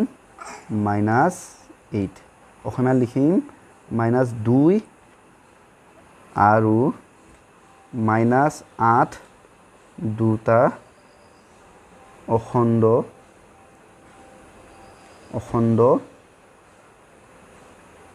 সংখ্যা যাৰ বিয়োগফল কিমান 6 এইটো লিখিব লাগিব চাই লোৱা এবাৰ মই এইখিনি মুচি দিছোঁ এইটো হৈছে আমাৰ কুৱেশ্যন নম্বৰ 7ৰ সমাধান বা উত্তৰ নেক্সট গৈছোঁ question number 8 find the integers a and b such that অখণ্ড সংখ্যা এ আৰু বি নিৰ্ণয় কৰা যাতে কি বুলি কৈছে যে এ আৰু বি যোগ কৰিলে কি হ'ব উত্তৰটো কি হ'ব পজিটিভ হ'ব ধনাত্মক হ'ব গতিকে এ আৰু বি মান উলিয়াব লাগে বা যিকোনো এনেকুৱাকৈ উলিয়াব লাগে যে যাক নেকি এ আৰু বিক যদি মই যদি যোগ কৰোঁ তাৰ উত্তৰটো কি হ'ব লাগিব প্লাছ হ'ব লাগিব মানে প্লাছৰ সংখ্যা হ'ব লাগিব পজিটিভ ইণ্টিজাৰ্ছ হ'ব লাগিব বা ধনাত্মক অখণ্ড সংখ্যা হ'ব লাগিব তো যদি মই যদি এ মান যদি ইয়াত যদি 2 যদি লওঁ বি মান যদি 3 যদি লওঁ এটা চোৱা এ প্লাছ বি তাৰমানে কি এ মানে 2 লৈছোঁ 2 যোগ 3 এটা 2 যোগ 3 কৰিলে কি উত্তৰ 5 হয়নে নহয় আৰু 5টো এটা কি হয় 5টো এটা পজিটিভ ইণ্টিজাৰ্ছ হয়নে -5 হ'লে নেগেটিভ এইটোতো 5 গতিকে 5টো এটা পজিটিভ ইণ্টিজাৰ্ছ এতিয়া কি আমি এ মান কি ল'ব পাৰোঁ 2 ল'ব পাৰোঁ বি মান কি ল'ব পাৰোঁ 3 ল'ব পাৰোঁ গতিকে আমি লিখিম যে ৰ'বা এনেকৈ লিখি ল'ব গতিকে এইটো তুমি অসমীয়াত এনেকৈ লিখিবা এ = 2 বি = বি লিখিবা এনেকৈ লিখি ৰাখা দিবা গতিকে ব্ৰেকেট এই পজিটিভ ইণ্টিজাৰ্ছৰ জেগাত তুমি লিখিবা যে ধনাত্মক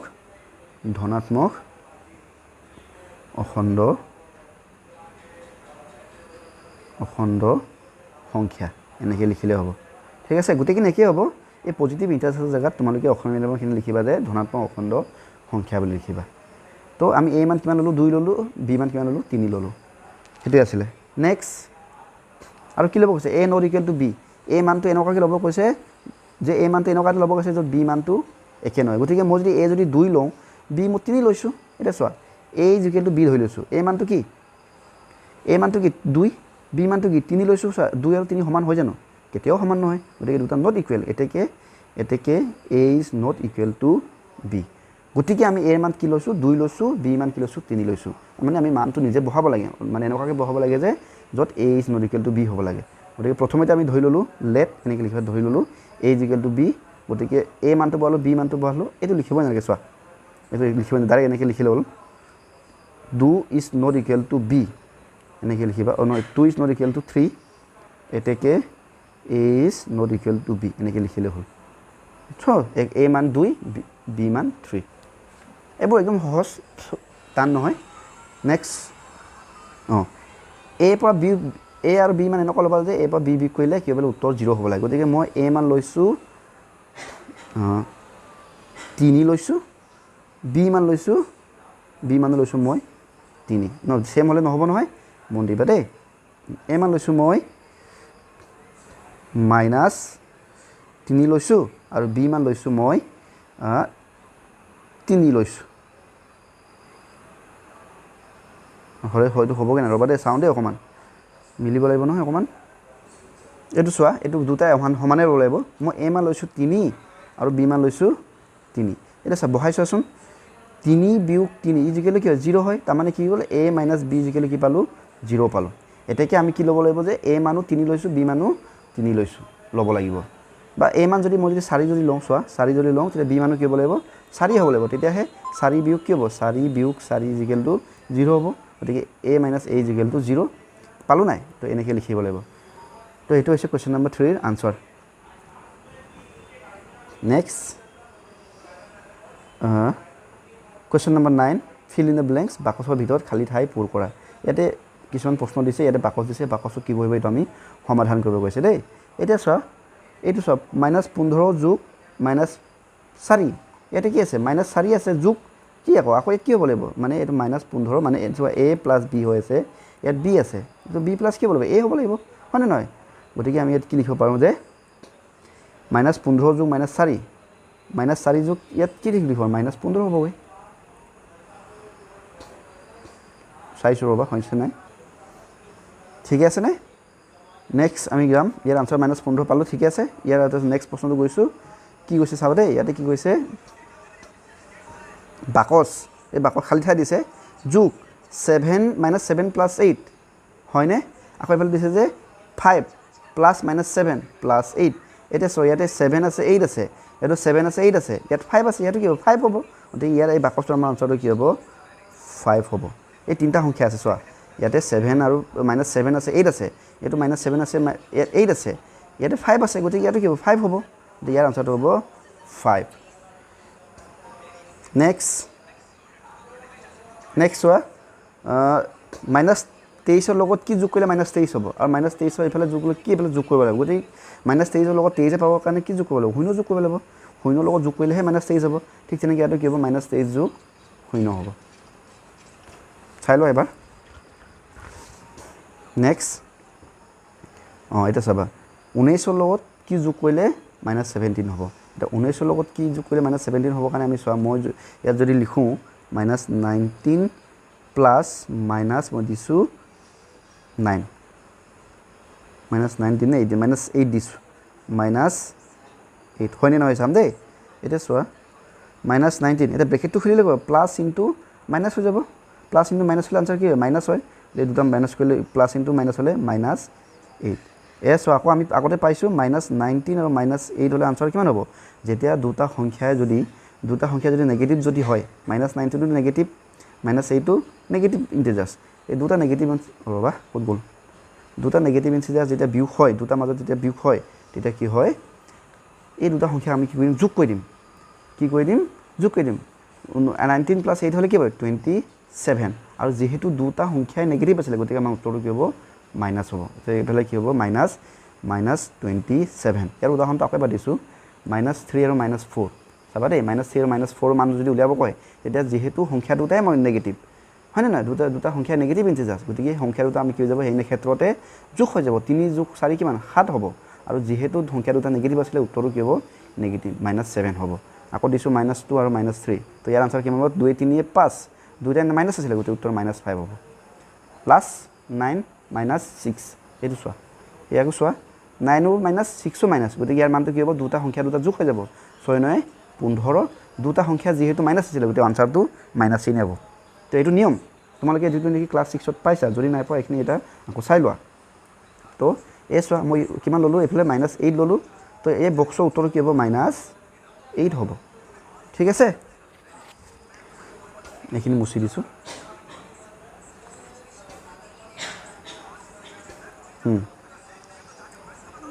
ৰোমান নম্বৰ 5 এইটো চোৱা এইটো x দেই x + 12 = 0 তো 12ৰ লগত কি যোগ কৰিলে 0 হ'ব মানে x + 12 = 0 দেন x ৰ মানটো কিমান হ'ব কৈছে মানে 12ৰ লগত কি যোগ কৰিলে 0 হ'ব তো 12ৰ লগত 12 যোগ কৰিব লাগিব চোৱা x + 12 = 0 হ'ব লাগে তো মই x ৰ জেগাত যদি 0 যদি দিওঁ 0 + 12 হৈ যাব ইজিকেলি কি হ'ব 12 হ'ব নহয় x 0 ওলাব লাগে হয়নে নহয় এইটো ভুল কৰি কৈছোঁ মই অকণমান ভুল হৈ গ'ল এইটো মন দিয়া x + 12 = কি হ'ব লাগে 0 হ'ব লাগে তো 12ৰ লগত এনেকুৱা কি সংখ্যা যোগ কৰিলে 0 হ'ব গতিকে 12ৰ লগত কি যোগ কৰিলে 0 হ'ব যোগ কৰিলে 0 হ'ব -12 যোগ কৰিলে হ'ব -12 যোগ 12 কৰি দিয়াচোন 12 বা 12 থাকি গ'লে কিমান থাকিব শূন্য থাকিব নাই গতিকে x ৰ মানটো কি হ'ব লাগিব -12 হ'ব লাগিব -12 x ৰ মানটো কি হৈছে আমাৰ -12 হ'ব এইটো হ'ব আমাৰ আনচাৰ নেক্সট এটা চাবা দেই কুৱেশ্যন নম্বৰ 10 কৈছে এ man move 14 km toward east from the position A but another man move 6 km toward west from the position A what is the distance between them এটা অসমীয়াটো পঢ়োঁ এজন মানুহে এই স্থানৰ পৰা 14 কিলোমিটাৰ পূবে গ'ল কিন্তু আন এজন মানুহে এই স্থানৰ পৰা 6 কিলোমিটাৰ পশ্চিমে গ'ল তেতিয়া তেওঁলোকৰ দূৰত্বৰ অন্তৰ কি হ'ব কৈছে এটা চাবা দেই প্ৰশ্নটো এনেকুৱা হৈছে ধৰি লোৱা ইয়াতে এটা বিন্দু আছে পইণ্ট আছে এই পইণ্টটোৰ নাম A ইয়াৰ পৰা ইয়াত দুজন মানুহ আছে আৰু দুজন মানুহ ৰৈ আছে দেই চাবা দেই এই প্ৰথমজন মানুহে তোমালোকে জানানে পূব পশ্চিম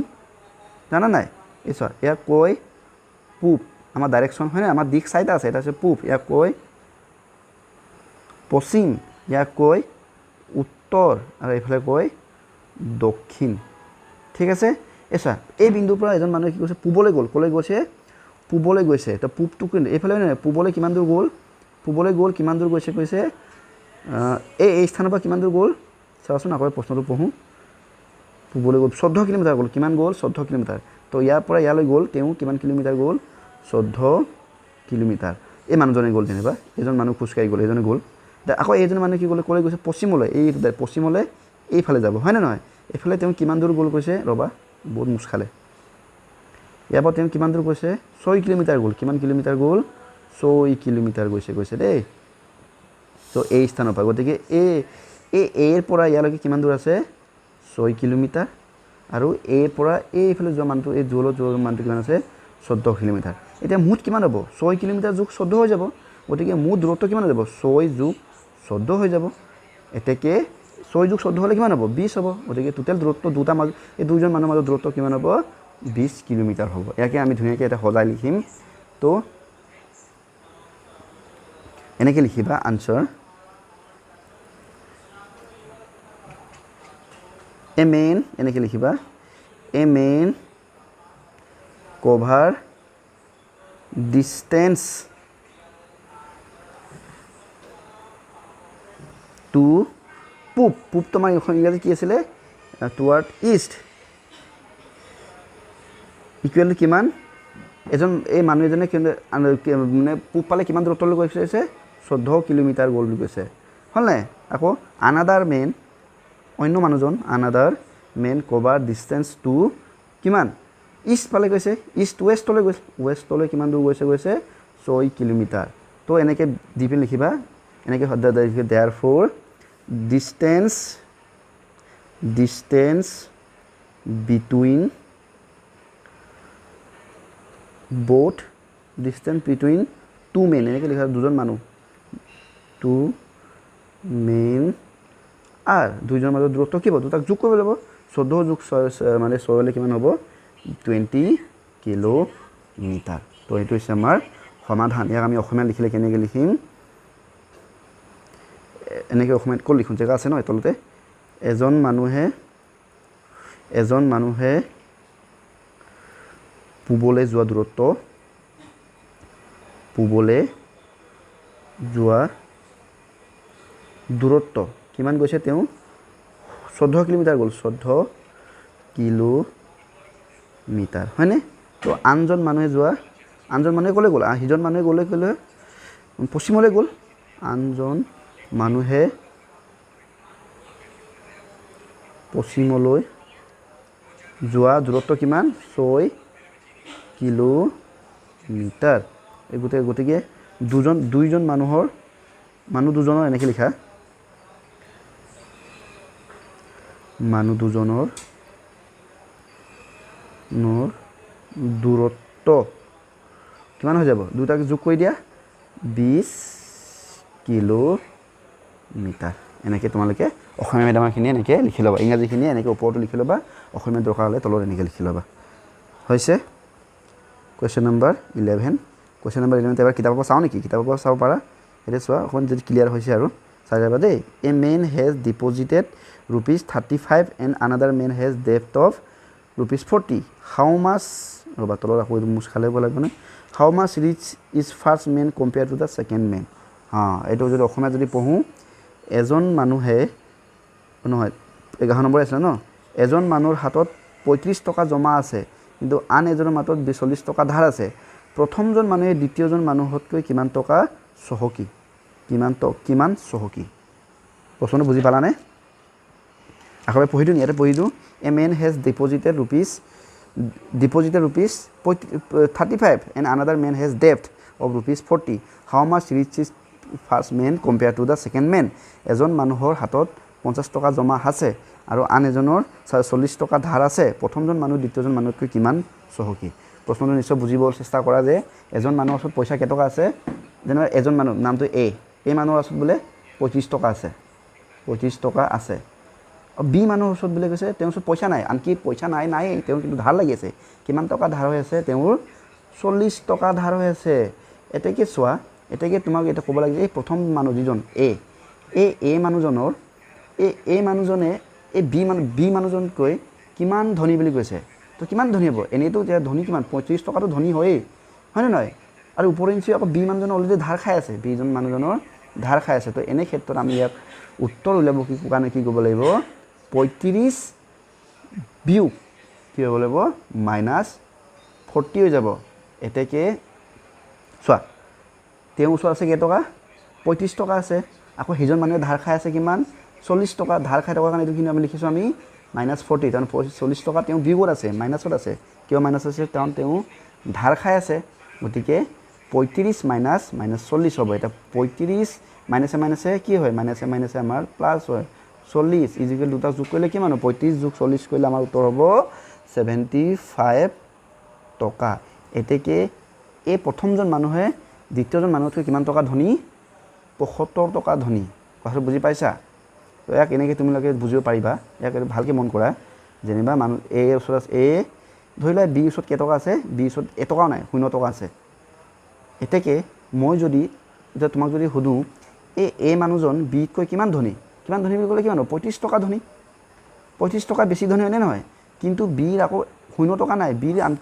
বিৰ মানে টকা নথকাই তাৰ উপৰি ধাৰ খাই আছে ধাৰ কিমান খাই আছে 45-40 টকা ধাৰ খাই আছে গতিকে কি হ'ব 35 টকাটো তেওঁলোকে চহকী আছিলে লগত 40 টকা ধাৰ খালে আৰু 40 টকা বেছি চহকী হ'ব গতিকে কি হ'ব 35 যোগ কি হৈ যাব 40 হৈ যাব ইজিকেলি কিমান হ'ব 75 টকা আৰু নিশ্চয় বুজি পাইছা মানে এই মানুহজন আমি প্ৰথম মানুহ বুলি কৈছোঁ এই প্ৰথম মানুহজন দ্বিতীয় মানুহ যাক আমি বি নাম দিছিলোঁ নহয় ইয়াতকৈ আমাৰ প্ৰথমজন আমাৰ 75 টকা চহকী গতিকে আমি এনেকৈ লিখিম ইয়াক ধুনীয়াকৈ সদায় লিখিব লাগিব নহয় গতিকে প্ৰথম ইংৰাজী লিখি লওঁ ন তো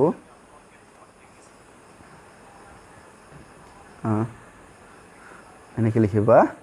ফাৰ্ষ্ট মেন have deposited স্পেলিংটো ভুল হৈছে deposited rupees এই চিম্বলটো ৰুপিছৰ চিম্বল দেই টকাৰ চিম্বল 35 আৰু সেকেন্ড মেন দ্বিতীয় মানুহ সেকেন্ড মেন have debt মানে ধাৰ দেই তোমালোকে এই শব্দ মনত ৰাখিবা কিছুমান শব্দ debt মানে তেওঁ ধাৰ খাই আছে debt of rupees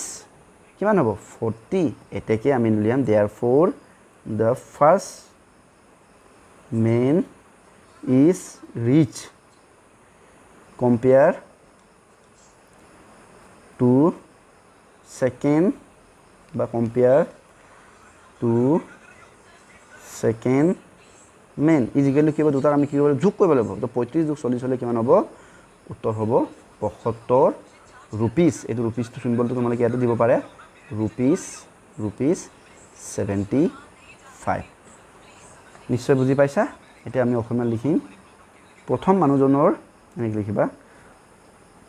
প্ৰথম মানুহজনৰ জমা আছে কেইটকা জমা 35 টকা আৰু দ্বিতীয়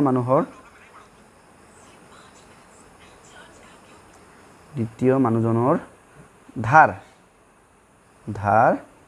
40 টকা এতেকে এনেকৈ দিবা এনেকৈ দানেবি লিখিবা এতেকে প্ৰথম মানুহজন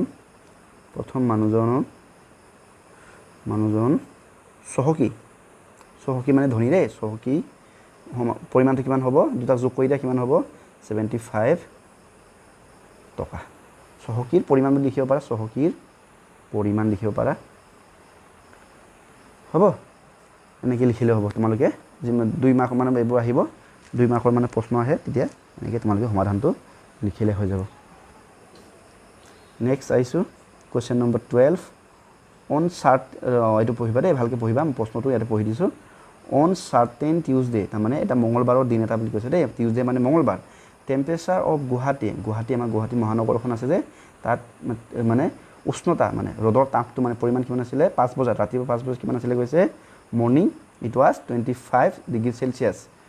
বাট temperature was increase by 8 centimetre at 2 PM 2 বজাত আকৌ এইকেইটা ৰাতিপুৱা 5টা বজাৰ সময় তাত টেম্পাৰেচাৰটো আছিলে কিমান 25 ডিগ্ৰী চেলচিয়াছ আকৌ মানে বিয়লি মানে পাছবেলা 2 বজাত টেম্পাৰেচাৰটো কিমান বাঢ়িলে 8 ডিগ্ৰী বাঢ়িলে কৈছে দেই 8 ইনক্ৰিজ মানে বঢ়া 8 ডিগ্ৰী চেলচিয়াছ বাঢ়িলে in the afternoon and the ৰাতি আকৌ দেই এণ্ড 10 PM ৰাতি 10 বজাৰ কথা কৈছে দ্য টেম্পাৰেচাৰ ৱাজ ডিক্ৰিজ ৰাতি আকৌ টেম্পাৰেচাৰটো কি হ'ল কমিলে কিমান কমিলে 3 ডিগ্ৰী কমিলে বুলি কৈছে ঠিক আছে আকৌ নেক্সট দিনাখন অন দ্য ৱেডনেছডে মানে বুধবাৰ দিনাখন আকৌ মানে কালি যিমান টেম্পাৰেচাৰ আছিলে যিমান টেম্পাৰেচাৰ আছিলে তাৰ আকৌ পিছদিনাখন দেওবাৰে আকৌ তাৰকৈ আকৌ টেম্পাৰেচাৰ অকণ বাঢ়িলে কিমান বাঢ়িলে 5 ডিগ্ৰী চেলচিয়াছ বাঢ়িলে কৈছে so' what was the temperature at 12 noon on Wednesday তো বুধবাৰে দুপৰীয়া 12 বজাৰ কিমান উষ্ণতা আছিলে বুলি কৈছে তাপমাত্ৰা কিমান আছিলে কৈছে তাপমাত্ৰা এইটো অসমীয়াটো পঢ়িলে ভালকৈ বুজি পাবা কোনোবা এটা মঙলবাৰ দিনত আৰু পুৱা 5 বজাত গুৱাহাটীৰ তাপমান আছিল কিমান 25 ডিগ্ৰী সেলসিয়াস কিন্তু বিয়লি 2 বজাত কিমান বাঢ়িলে তাপমান কিমান বাঢ়িলে 8 ডিগ্ৰী সেলসিয়াস বাঢ়িলে আৰু ৰাতি 10 বজাত কিমান হ'ল তাপমান 10 বজাত আকৌ ৰাতি তাপমানটো কিমান কমিলে বুলি কৈছে কিমান কমিলে 3 ডিগ্ৰী সেলসিয়াস কমিলে তো বুধবাৰে দুপৰীয়া আকৌ কি হ'ল আকৌ 12 বজাত পিছত কি হ'ল তাপমানটো আকৌ 5 ডিগ্ৰী বাঢ়িলে এই সময়ত তাপমাত্ৰা কিমান কৈছে ওলাই যাব এইটো চাই লোৱা সো এনেকৈ লিখিবা টেম্পাৰেচাৰ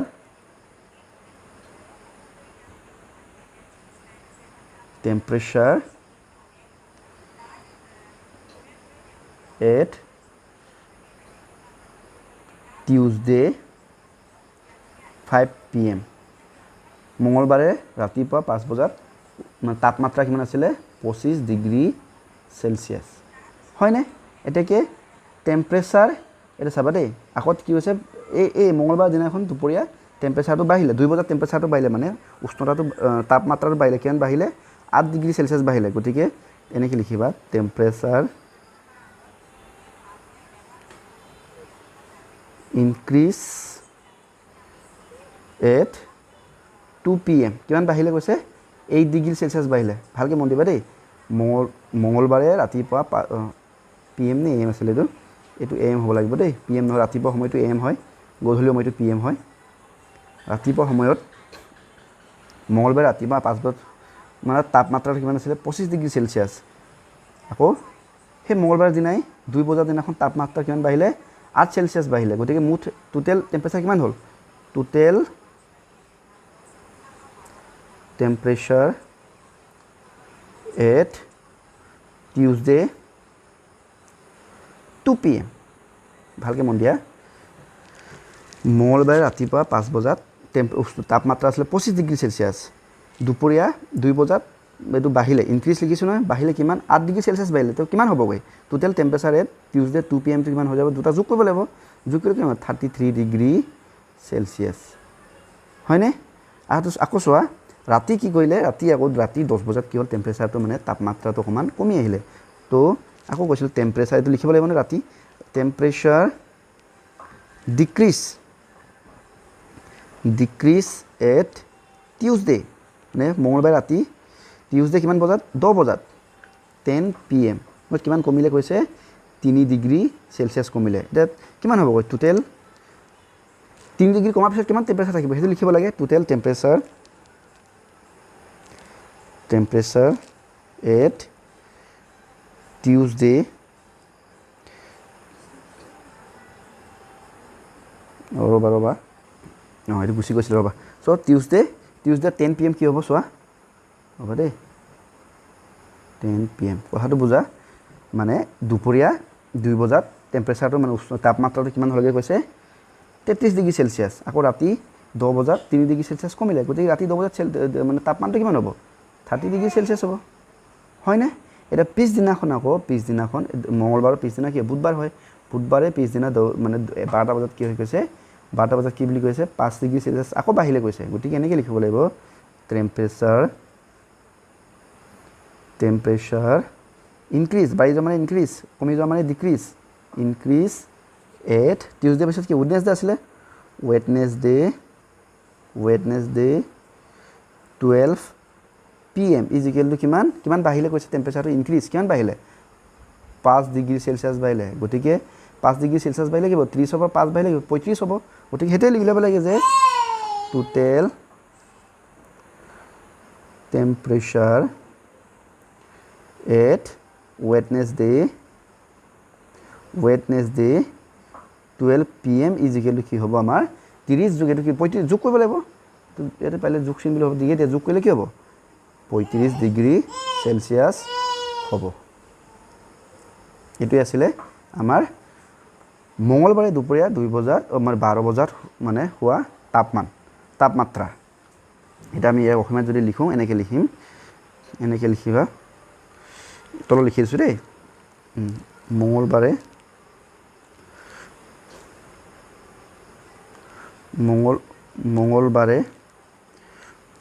পুৱা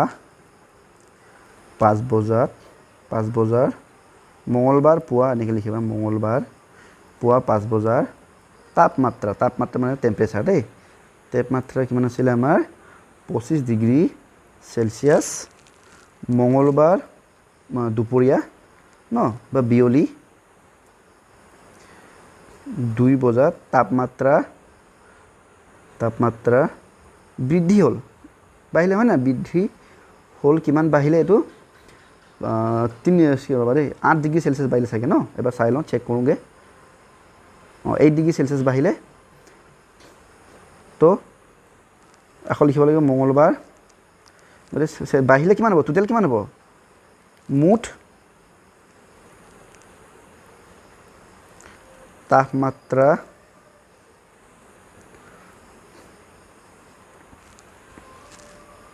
এনেকৈ লিখিব লাগিব বা বৰ দিগদাৰ হয় মঙ্গলবাৰ বিয়লি 2 বজাৰ মুঠ তাপমাত্ৰা কিমান হ'ব এটা দুটা যোগ কৰিব লাগিব 25 যোগ 8 কিমান হয় 33 ডিগ্ৰী সেলসিয়াস আকৌ কি কৈছে এই মঙ্গলবাৰে ৰাতি কি হ'ল ৰাতি 9 বজাত নে 10 বজাত আছিলে ন চাই লওঁ এবাৰ ৰাতি 10 বজাত কি হৈ গৈছে তাপমাত্ৰাটো অলপ কমিলে ৰাতি হোৱাৰ কাৰণে অকমান টেম্পাৰেচাৰটো কমিলে আৰু কিমান ডিগ্ৰী কমিলে 3 ডিগ্ৰী কমিলে এই লিখিম মঙ্গলবাৰ ৰাতি 10 বজাত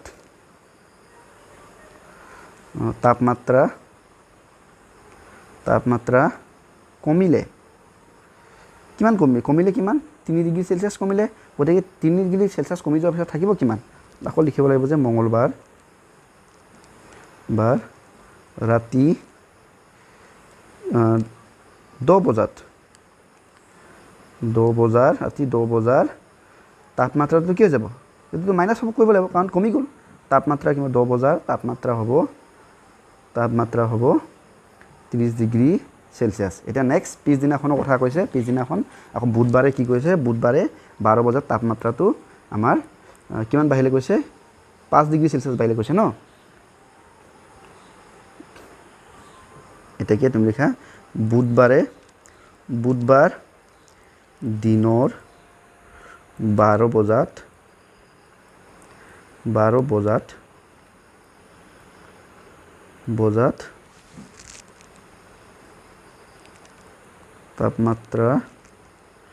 তাপমাত্ৰা বৃদ্ধি হ'ল বা বাঢ়িলে লিখিলে হ'ল দেই বৃদ্ধি হ'ল কিমান বাঢ়িলে 5 ডিগ্ৰী সেলসিয়াস এটা কি লাষ্ট আমাৰ মঙ্গলবাৰৰ দিনৰ 2 বজাৰ তাপমাত্ৰাটো উলিয়াব লাগে এতেকে মঙ্গলবাৰ নহয় বুধবাৰ দিনৰ 12 বজাৰ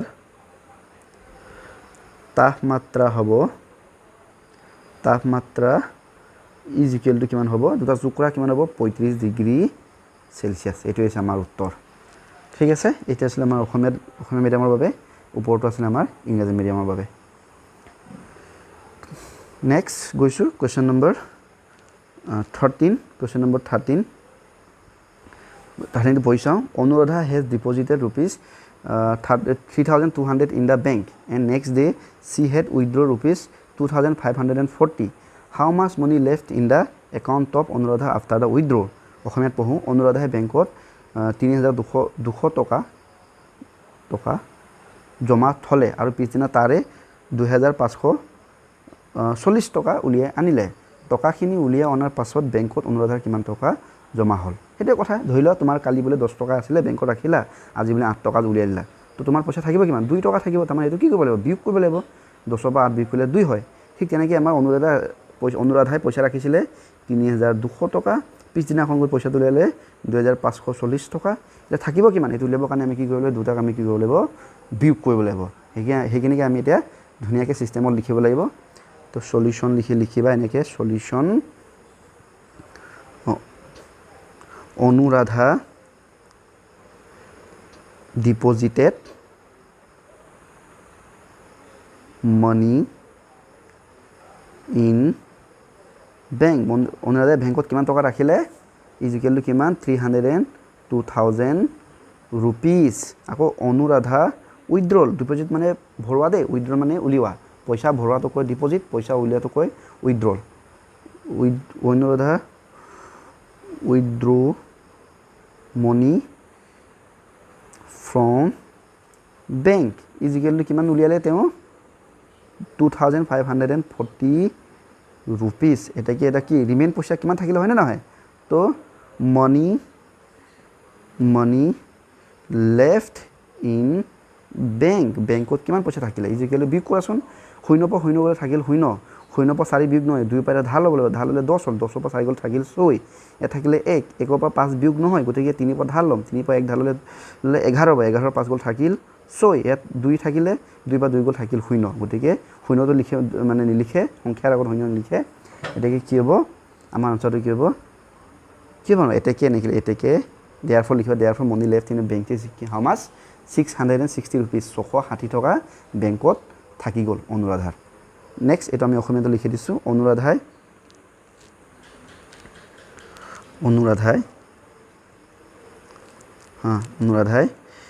বেংকত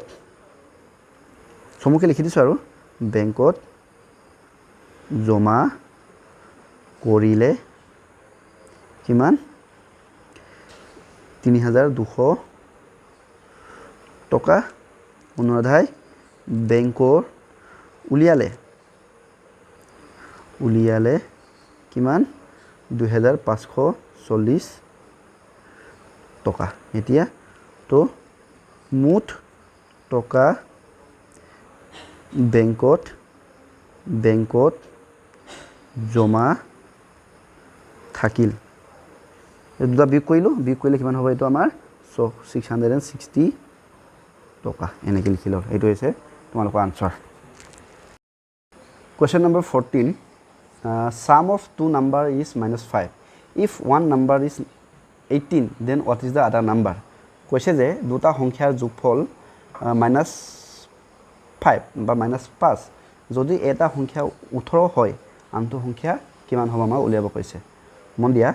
আমাক এনেকুৱা কৈছে যে দুটা সংখ্যা এই দুটা সংখ্যা যোগ কৰিলে কি হয় বুলি কৈছে -5 হয় আনসাৰটো তাৰে এটা সংখ্যা আমাক দিয়া আছে এইটো সংখ্যা হৈছে আমাৰ 18 এটা সংখ্যা আমাক দিয়া আছে যে 18 তো 18 আৰু এটা সংখ্যা আছে যেটো সংখ্যাৰ লগত আমি যোগ কৰিলে উত্তৰটো হয় বোলে -5 হয় গতিকে এই আৰু ইটো সংখ্যাটো কি আমাক উলিয়াবলৈ কৈছে তো এটা এনেকৈ লিখিম সলিউশন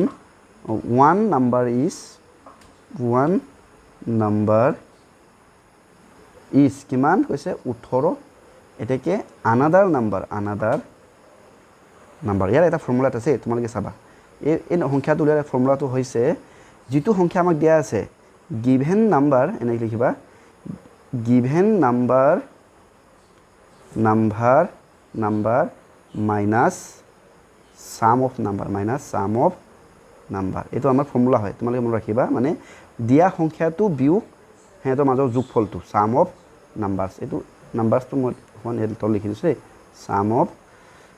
ইয়াতে লিখিম মিলাই লিখি sum of numbers ঠিক আছে এটা চোৱা হিটো নাম্বাৰটো উলিয়াৰ ফৰ্মুলাটো কি given number minus sum of number এইটো ফৰ্মুলা তোমালোকে মনত ৰাখি লবা বুজিছা আমাৰ নাম্বাৰ কিমান দিয়া নাম্বাৰটো কি 18 হেতৰ মাজৰ যোগফলটো কি কৈছে ৰবা sum of numbers no এটো প্লাস হ'ব লাগিছিল given number plus sum of number দুটা কি হ'ব লাগিব যোগ কৰিব লাগিব তো given number plus sum of number এটা চোৱা 18 plus ভুল হৈছে নেকি ক'বাত না ফৰ্মুলাটো মই ভুলকৈ লিখিলোঁ এইটো ফৰ্মুলা এইটো হ'ব নালাগে দেই মই তোমালোকক আকৌ দেখাই দিছোঁ ফৰ্মুলাটো এনেকৈ নহয় another number is equal to এনেকৈ হ'ব another number is equal to sum of ভুল হ'ল মোৰ ফৰ্মুলাটো প্ৰথমে sum of টো লিখিছিলে sum of numbers minus given number ফৰ্মুলাটো অলপ ভুলকৈ মই লিখিলোঁ ফৰ্মুলাটো হ'ব লাগে sum of numbers minus given number ঠিক আছে এইটোৱে আমাৰ ফৰ্মুলা তো চোৱা sum of numberটো কিমান দুটা সংখ্যা দুটাৰ মানে যোগফল সংখ্যা দুটাৰ যোগফলটো কি -5 বিয়োগ given number দিয়া নাম্বাৰটো আমাৰ কি আছে 18 ইকুৱেল টু 18 এটা চোৱা -5 -18 মই তোমালোকক আগতে কৈছোঁ -5 আৰু -18 দুটাক যদি সমাধান কৰোঁ তেতিয়া কি হ'ব ইয়াৰ উত্তৰটো কি হ'ব দুটাই যেহেতু মাইনাছত আছে গতিকে এই সংখ্যা দুটা কি হৈ যাব প্লাছ হৈ যাব 5 18 হ'ব 23 যেহেতু দুটা সংখ্যা মাইনাছত আছিলে গতিকে উত্তৰটো মাইনাছ হ'ব গতিকে কি হ'ব -23 এতেকে আমি লিখিব পাৰিম যে এতেকে therefore another number is -23 ঠিক আছে তাৰ মানে 18 আৰু -23 যদি যোগফল যদি আমি কৰোঁ উত্তৰটো কিমান হ'ব -5 হ'ব এটি আমাৰ answer next question number 15 what should be the added with -23 to get 0 কৈছে যে -23 লগত কি যোগ কৰিলে যোগফলটো শূন্য হ'ব এটা কৈছে আৰু -23 লগত কি সংখ্যা যোগ কৰিলে উত্তৰটো কি হ'ব কৈছে 0 হ'ব তো ইয়াত এই খালি ঠাইটোত কি দিলে সংখ্যাটো 0 হ'ব গতিকে -23 আছে ইয়াৰ আমি কি লিখিম এডিটিভ ইনভাৰ্স যোগাত্মক বিপৰীতটো লিখিম তো কি হ'ব ইয়াত 23 হ'ব লাগিব তো 23 পৰা 23 বিয়োগ কৰিলে কি হ'ব 23 -23 কৰিলে কি হ'ব আনসাৰ 0 হ'ব নাই গতিকে ইয়াৰ আনসারটো কি হ'ব 23 হ'ব গতিকে আমি লিখিম সলিউশন কৰি লিখিম solution 23 to be added with -23 to get 0 ঠিক আছে নে ওপৰত আমি অসমীয়া লিখিল নাই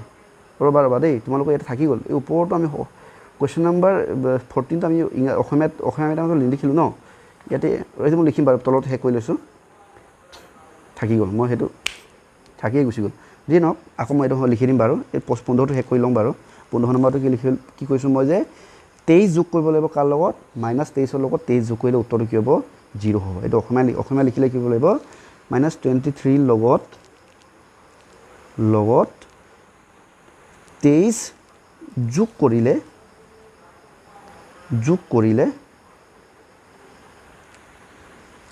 কৰিলে যোগফলটো কি হ'ব যোগফল 0 হ'ব এটো হৈছে আমাৰ 15 নম্বৰৰ সমাধান এতিয়া আমি আকৌ উভতি যাম কোয়েশ্চন নম্বৰ 14 আমি ইংলিশ মিডিয়ামৰ কাৰণে লিখিলো অসমীয়া মিডিয়ামৰ কাৰণে নিলিখিলো তো গতিকে এটো আমি লিখিম গেছৱা -40 এটো আছিল 14 ন এটো আমি এটা অসমীয়া যদি লিখো কি আছে প্ৰথম দিয়া আছে এটা সংখ্যা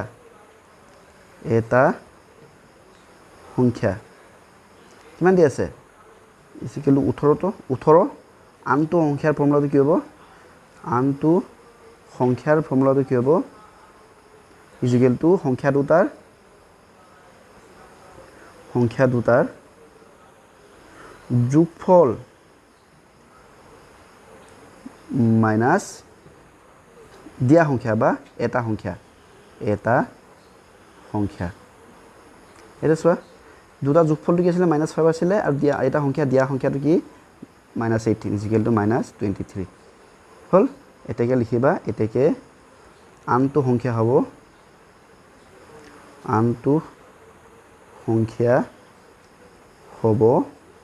-23 সেম হেখিনি তোমালোকে মই লিখিলেও তো হয়তো তোমালোকে নিজে লিখিব পাৰিলা চাগে হলে মই লিখি দিলো আৰু অকমান এখিনি ইংৰাজী মিডিয়ামটো অসমীয়াত ভাঙি লিখিলে হ'ল নেক্সট আমাৰটো 15 টো এটা কৰিলোৱে নহয় গৈছো এতিয়া আমি 16 sum of two integers is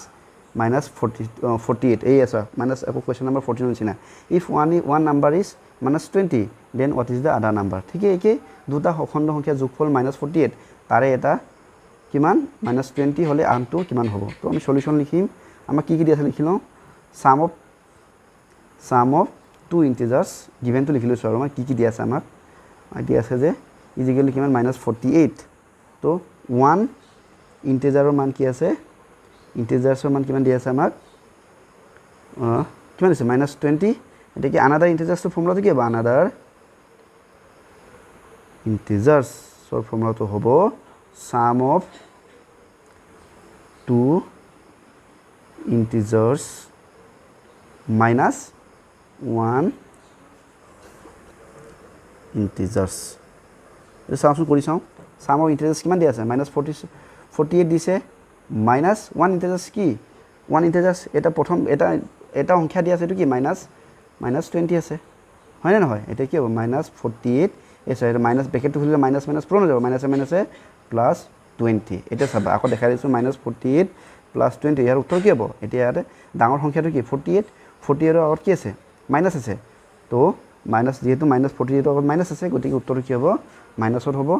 48 পৰা 20 গ'লে কিমান থাকে 28 গতিকে আমাৰ আনসাৰটো কিমান হ'ব -28 এইটো হৈছে আমাৰ আনসাৰ আকৌ ইয়াক আমি তলত লিখিব লাগিব therefore another number is -28 তাৰ মানে কি এইটো 20 আৰু -20 আৰু -28 ক যোগ কৰিলে কি হয় আমাৰ উত্তৰ -48 হয় বুলি কৈছে হেতি আমাৰ এটা আমি অসমীয়াত লিখো দেই অসমীয়াত আমি লিখিছো ৰবা ডাঙৰকৈ লিখিছো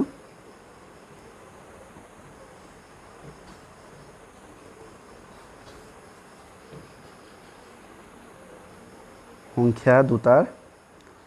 দুটাৰ যোগফল কিমান দিছে আমাক -48 এবাৰ চাওঁ এবাৰ এটা সংখ্যা দিছে ঠিক আছে জুম কৰি লওঁ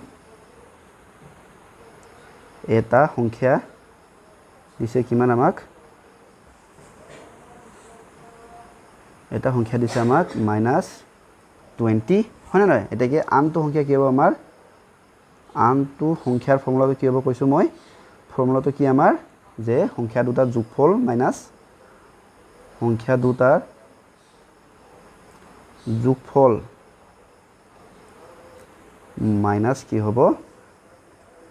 এটা সংখ্যা মানে যেটো সংখ্যা দিয়া আছে এটা সংখ্যা দুটাৰ যোগফল -48 মাইনাছ এটা সংখ্যা মান কিমান -20 তো -48 মাইনাছ মাইনাছে +20 48 -48 পৰা 20 গ'লে কিমান -28 হ'ল এতেকে আনটো সংখ্যা হ'ব -28 এইটো হৈছে তোমালোকৰ আনসাৰ এইটো অসমীয়া মিডিয়ামৰ কাৰণে তোমালোকে চাই লোৱা হয় না আৰু এইখিনি আছিল ওপৰখিনি আছিল আমাৰ ইংৰাজী মিডিয়ামৰ কাৰণে হৈ গৈছে আমি গৈছো এক্টিভিটি নহয় question number 17 evaluate using number line তলৰ এইখিনি আমাক যোগ বিয়োগ কিনি কৰিব কৈছে কি কৰি পিনি সংখ্যা ৰেখা ব্যৱহাৰ কৰি পিনি আমাৰ যোগ বিয়োগ কৰিব কৈছে দেই ঠিক আছে আমাৰ যথেষ্টখিনি সময় লৈছে আৰু ভিডিওটো দীঘল হৈছে উপায় নাই প্ৰশ্নই বহুত আছে আৰু গোটেইখিনি প্ৰশ্ন যেহেতু এটা ভিডিওতে কৰিম বুলি ক'লো গতিকে আমি গোটেইখিনি ইয়াতে সমাপ্ত কৰি দিম অকমান দীঘল হ'লে তোমালোকে অকমান ধৈৰ্য সহকাৰে মন দি চাবা ঠিক আছে ইভালুৱেট ইউজিং নাম্বাৰ লাইন বুলি কৈছে না সংখ্যাবোৰ ব্যৱহাৰ কৰি তলৰ মান নিৰ্ণয় কৰা সংখ্যা ৰেখা ব্যৱহাৰ কৰি এইটো চোৱা ডাউন কৰি দিওঁ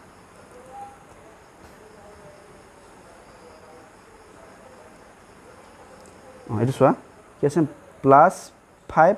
-3 মাইনাছ আকৌ ব্ৰেকেটত +3 এতিয়া চোৱা যেতিয়া ব্ৰেকেটবোৰ খুলিম এইটো +5 মানে কি 5 এ লিখিম হয় নহয় +5 তো 5 লিখিলে +5 এ বুজায় এই ব্ৰেকেটটো খুলিলে কি হ'ব এই মাইনাছটো আৰু মন যাও দেই এই মাইনাছটো আৰু এই প্লাছটো কি হ'ব পূৰণ যাব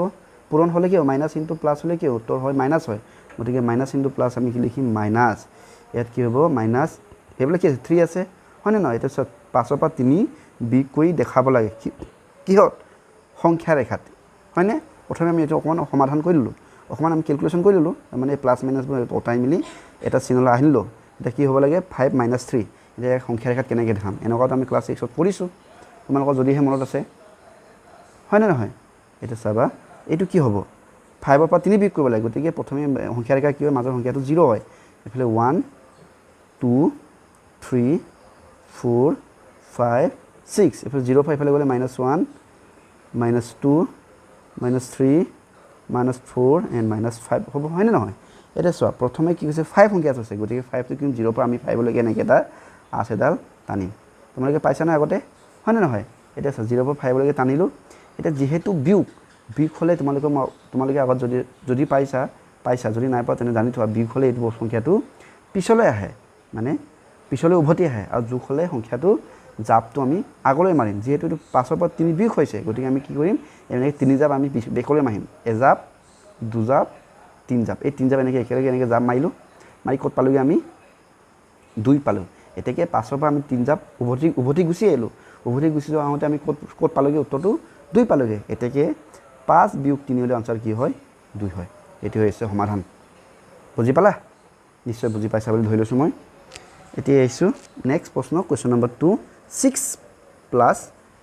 ব্ৰেকেট -5 এইটোকে অকণমান সমাধান কৰি লওঁ 6 ব্ৰেকেটটো খুলি লওঁ +6 মানে 6 হয় আকৌ এইটো প্লাছ আছে ব্ৰেকেট খুলিলে কি হয় এইফালে ব্ৰেকেটৰ মাইনাছ আছে প্লাছে মাইনাছে কি হয় মাইনাছ হয় -5 হয়নে এতিয়া 6 বিয়োগ 5 কৈ দেখাব লাগে 6 বিয়োগ 5 টো 1 হয় আমি জানোৱেই কিন্তু আমি এক কৈ দেখাব লাগিব সংখ্যা ৰেখাত দেখাব লাগিব সংখ্যা ৰেখাডাল আমি আকৌ এইফালে 0 1 2 3 4 5 6 7 হয় নাই 0 পৰা এইফালে -1 -2 -3 -4 -5 হয়নে এতিয়া চোৱা প্ৰথমে 6 গতিকে 6 আছে গতিকে 6 0 পৰা আমি 6 পাই এনেকৈ এটা আঁকিম এতিয়া চোৱা যিহেতু এইটো মাইনাছ আছে মাইনাছ হ'লে আমি কি বেকলৈ জাপ মাৰিম কেইজাপ মাৰিম 5 জাপ মাৰিম 5 জাপ মাৰিলে এজাপ দুজাপ তিনিজাপ চাৰিজাপ 5 জাপ এই 5 জাপ এনেকৈ বেক মাৰিলোঁ অঁ অকণমান এইটো দেখিবলৈ বেয়া হৈছে ন ঠিকছে আকৌ মাৰিলোঁ নে এতিয়া 5 জাপ বেক মৰাৰ পিছত আমি উত্তৰটো কি পালোঁ 1 পালোঁ গতিকে এতেকে আমি লিখিম 6 - 5 = 1 ঠিক আছে এতিয়া গৈছোঁ আমি কুৱেশ্যন ৰোমান নম্বৰ 3 এইটো অকণ ওপৰ লৈ যাওঁচোন ৰোমান নম্বৰ 3 কি কৈছে যে -6 প্লাছ নহয় -6 মাইনাছ ব্ৰেকেটত আকৌ +5 গতিকে আমি এতিয়া ব্ৰেকেটটো খুলিম ব্ৰেকেটটো খুলিলে কি হ'ব -6 এটা থাকিব -6 এতিয়া এই চাইডত ব্ৰেকেটটো খুলিলে কি হ'ব মাইনাছ আৰু প্লাছে মাইনাছে -5 হয়নে এতিয়া এইটো চাবা দেই এইটো ভাল ইণ্টাৰেষ্টিং আছে -6 -5 উত্তৰ কিমান হ'ব চাবা ভালকৈ চাবা এতিয়া চোৱা আমাৰ সংখ্যা ৰেখাডাল আমি এনেকৈ আঁকিম মাজত কি হয় 0 এফালে 1 2 3 4 হ'ব হয়নে নহয় ইয়াত গ'লে কি হ'ব -1 হ'ব এফালে -2 হ'ব 3 -4 -5 -6 -7 হ'ব -8 হ'ব -9 -10 -11 -12 -13 এনেকৈ যাব হয়নে নহয় এতিয়া চাবা আমাৰ প্ৰথম সংখ্যাটো কি আছে -6 আছে গতিকে -6টো চোৱাচোন ক'ত আছে এইটো আমাৰ -6 দেখিছা নহয় এই 0 পৰা আমি -6 হ'লে আমি প্ৰথম সংখ্যাটো এনেকৈ দিবই লাগিব প্ৰথম যিটো সংখ্যা আছে সেই সংখ্যালৈকে 0 পৰা এইটো টানি দেখাব লাগিব এতিয়া চোৱা তাৰ এইটো -6 পৰা কি কৰিব লাগে -5 কৰিব লাগে চোৱা মাইনাছ হ'লে বেকলৈ আহে প্লাছ হ'লে আগলৈ যায় চ' এতিয়া এইটো মানে এইটো লেফ্ট ছাইডত যাব এইফালে হৈছে ৰাইট ছাইড যিহেতু মই কৈছোঁৱেই যে মাইনাছ হ'লে লেফ্টলৈ ঘূৰি আহে আৰু কিবা প্লাছ হ'লে আগলৈ যায় ৰাইটলৈ যায় গতিকে এইটো চোৱা -6 আছে -5 আছে গতিকে কি হ'ব -6ৰ পৰা 5 জাপ কি কৰিব 5টা জাপ মাৰিব ক'লৈকে মাৰিব বাওঁফালে মাৰিব গতিকে এজাপ দুজাপ 3 জাপ 4 জাপ 5 জাপ তো এইটো কিমান এইটো আমি যদি দেখোঁ এনেকৈ আঁকি দেখাবলৈ 6 পৰা 5 জাপ মাৰিলে ক'লৈ যায়গৈ এইটো 11লৈকে যায় গতিকে এইটো হ'ব আমাৰ -11লৈকে গ'ল গতিকে ইয়াৰ আনচাৰটো হ'ব -6 - 5 = -11 এইটো হৈছে ইয়াৰ আনচাৰ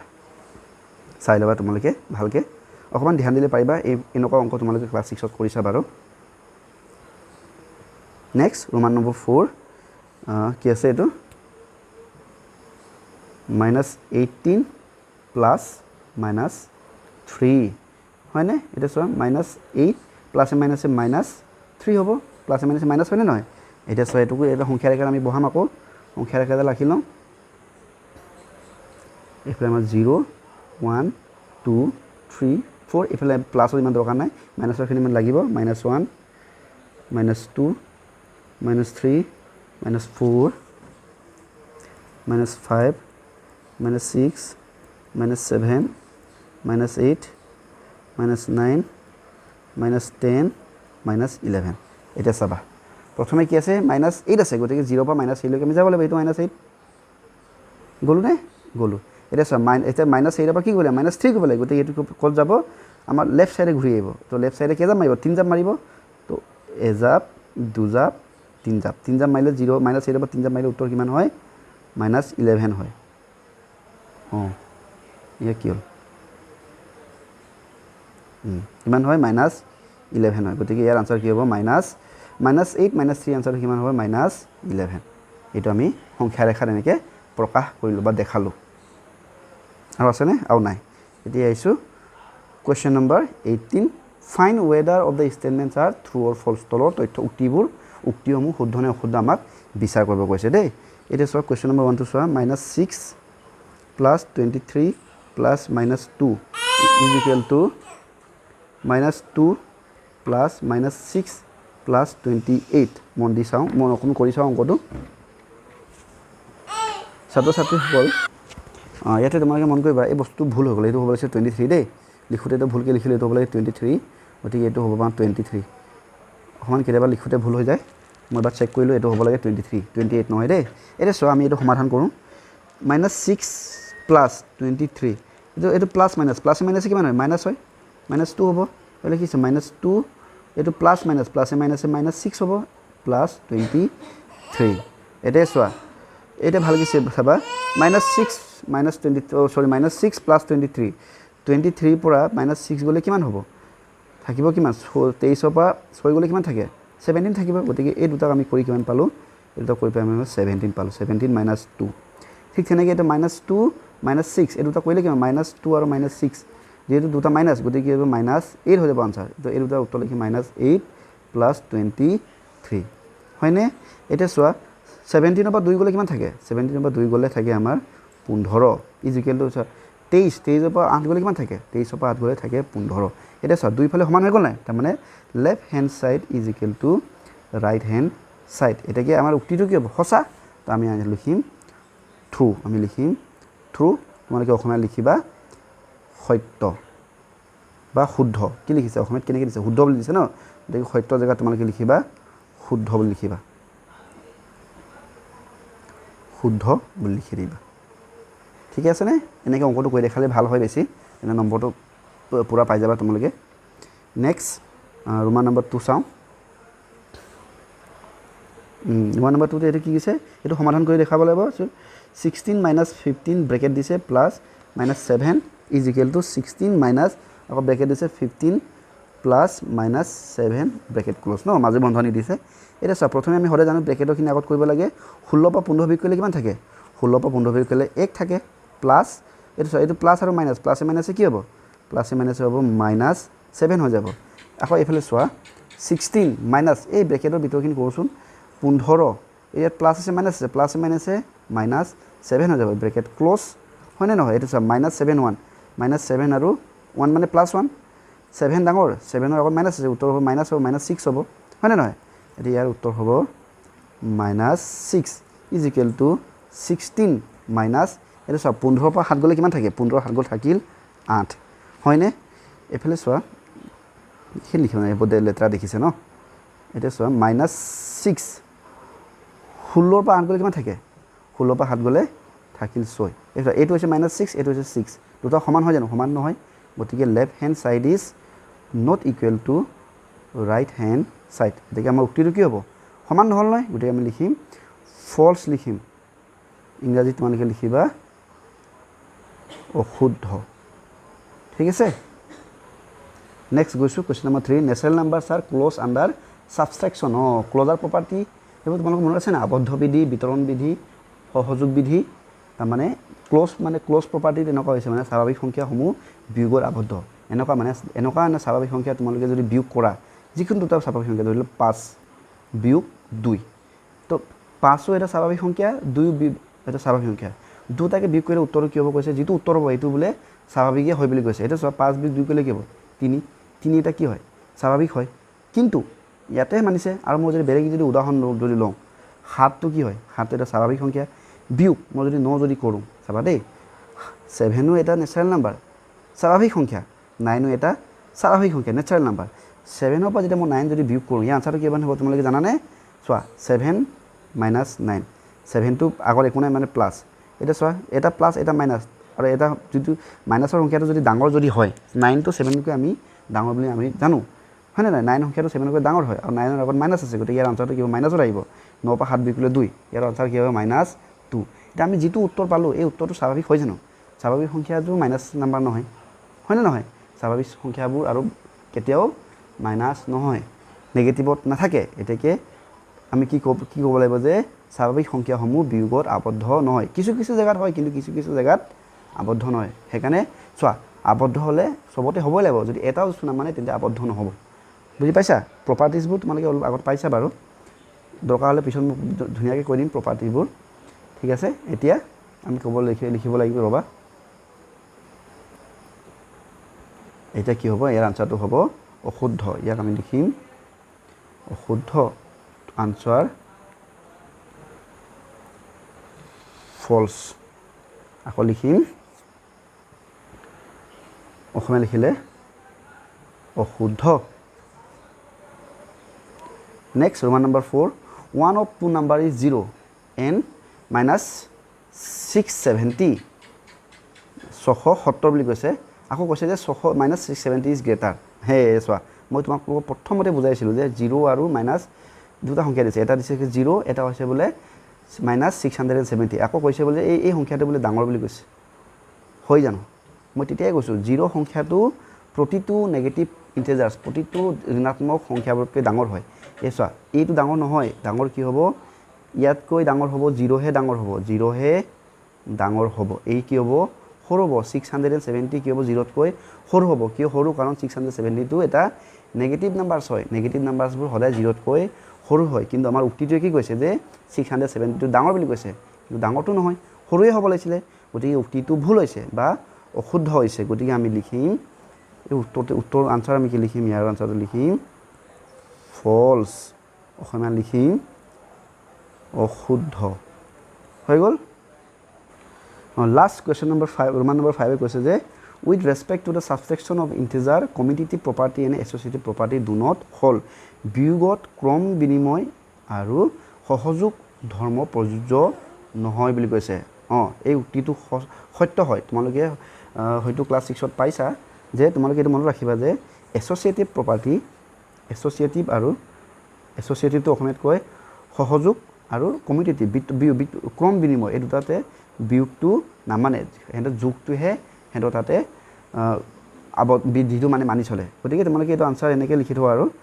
এই আনসাৰটো তোমালোকে লিখিবা শুদ্ধ আনসাৰ লিখি পিনি এইটো লিখি শুদ্ধ হ'লে এইটো লিখিব লাগিব ট্ৰু দেই তাৰমানে তোমালোকক মই কৈ দিছোঁ যে মানে এই ক্ৰম বিনিময়ৰ মানে লিখি দিছোঁ ৰ'বা কমিউটেটিভত চাবা দেই কমিউটেটিভ আৰু এছ'চিয়েটিভত যিটো প্ৰপাৰ্টিছত চাবা প্লাছটো মানে দেই মাইনাছটো নামানে এটা এটাকৈ কৰোঁ মানে যোগটো বিধিটো মানি চলে বিয়োগীয় বিধি নামানে পুৰণি বিধিটো মানে সৰণীয় বিধিটো নামানে তোমালোকে সেইটো মই বাৰু পিছত কোনোবা এদিন ভালকৈ এইখিনি বুজাই দিম বাৰু সেনেকৈ তোমালোকে মনত ৰাখা ঠিক তেনেকৈ এছ'চিয়েটিভতো কি হয় মানে যোগত মানে ঠিক আছে বিয়োগত নামানে মানে বিধিটো মানি নচলে পুৰণত মানে আৰু হৰণত এইটো হৰণত বিধিটোৱে নামানে ঠিক এতিয়া চোৱা প্ৰশ্নতে আমাক কৈছে বিয়োগত ক্ৰম বিনিময় বিধি আৰু সহযোগ ক্ৰম বিনিময় বিধি মানে ক্ৰম বিনিময়টো হৈছে কমিউটেটিভ সহযোগ মানে এছ'চিয়েটিভ এই দুটা বিধি নামানে বিয়োগত এইটো নামানে গতিকে আনসাৰটো কি হ'ব ট্ৰু হ'ব অসমীয়া তোমালোকে ইয়াতে লিখিব পাৰিবা শুদ্ধ এনেকৈ লিখি দিবা ঠিক আছে এইখিনি মই মুচি দিছোঁ বাৰু মই প্ৰপাৰ্টিছৰ বিষয়ে অকণমান পিছত বাৰু কৈ দিম বাৰু ইয়াৰ পিছৰ এক্সাৰচাইজত আহিব মানে প্ৰপাৰ্টিছবোৰ আহিবতো তেতিয়া তোমালোকক মই তেতিয়া ভালকৈ বুজাই দিম সেইকাৰণে তোমালোকে আমাৰ চেনেলটো ছাবস্ক্ৰাইব কৰি থৈ দিবা সেইখিনি বিষয়ে তোমালোকে পাই যাবা দেই প্ৰপাৰ্টিছ বিষয়ে অকণমান জানিব লাগে বাৰু এতিয়া মই নকওঁ আৰু বেছি ক'লে বহুত দীঘল হৈ যাব যে এটাৰ কাৰণে তোমালোকে জানি থোৱা যে এই উক্তিটো শুদ্ধ বুলি ঠিক আছে ইমানেই আছিলে আমাৰ এক্সাৰচাইজ 1.1 ক্লাছ 7ৰ প্ৰথমটো অধ্যায় যাৰ নামটো আছিলে ইণ্টিজাৰ্ছ ভিডিঅ'টো বহুতখিনি দীঘল হৈ গ'ল প্ৰশ্নও বহুতখিনি আছিলে কাৰণে এখন দীঘল হৈ গ'ল উপায় নাই তাতে আমি আকৌ অসমীয়া আৰু ইংৰাজী দুইটা মিডিয়ামতে কৰিলোঁ সেইকাৰণে অলপ দীঘল হৈ গ'ল তোমালোকে ইমান দেৰি ধৈৰ্য সহকাৰে চাই থকাৰ বাবে আটাইকে ধন্যবাদ জ্ঞাপন কৰিছোঁ চেনেলটো ছাবস্ক্ৰাইব কৰি দিবা যদি ভিডিঅ'টো ভাল লাগিলে তেন্তে লাইক এটা কৰি দিবা আমি অলপ উৎসাহিত হৈ যাম তেতিয়া ভৱিষ্যতে আকৌ লগ পাম আজিলৈ আহিছোঁ ধন্যবাদ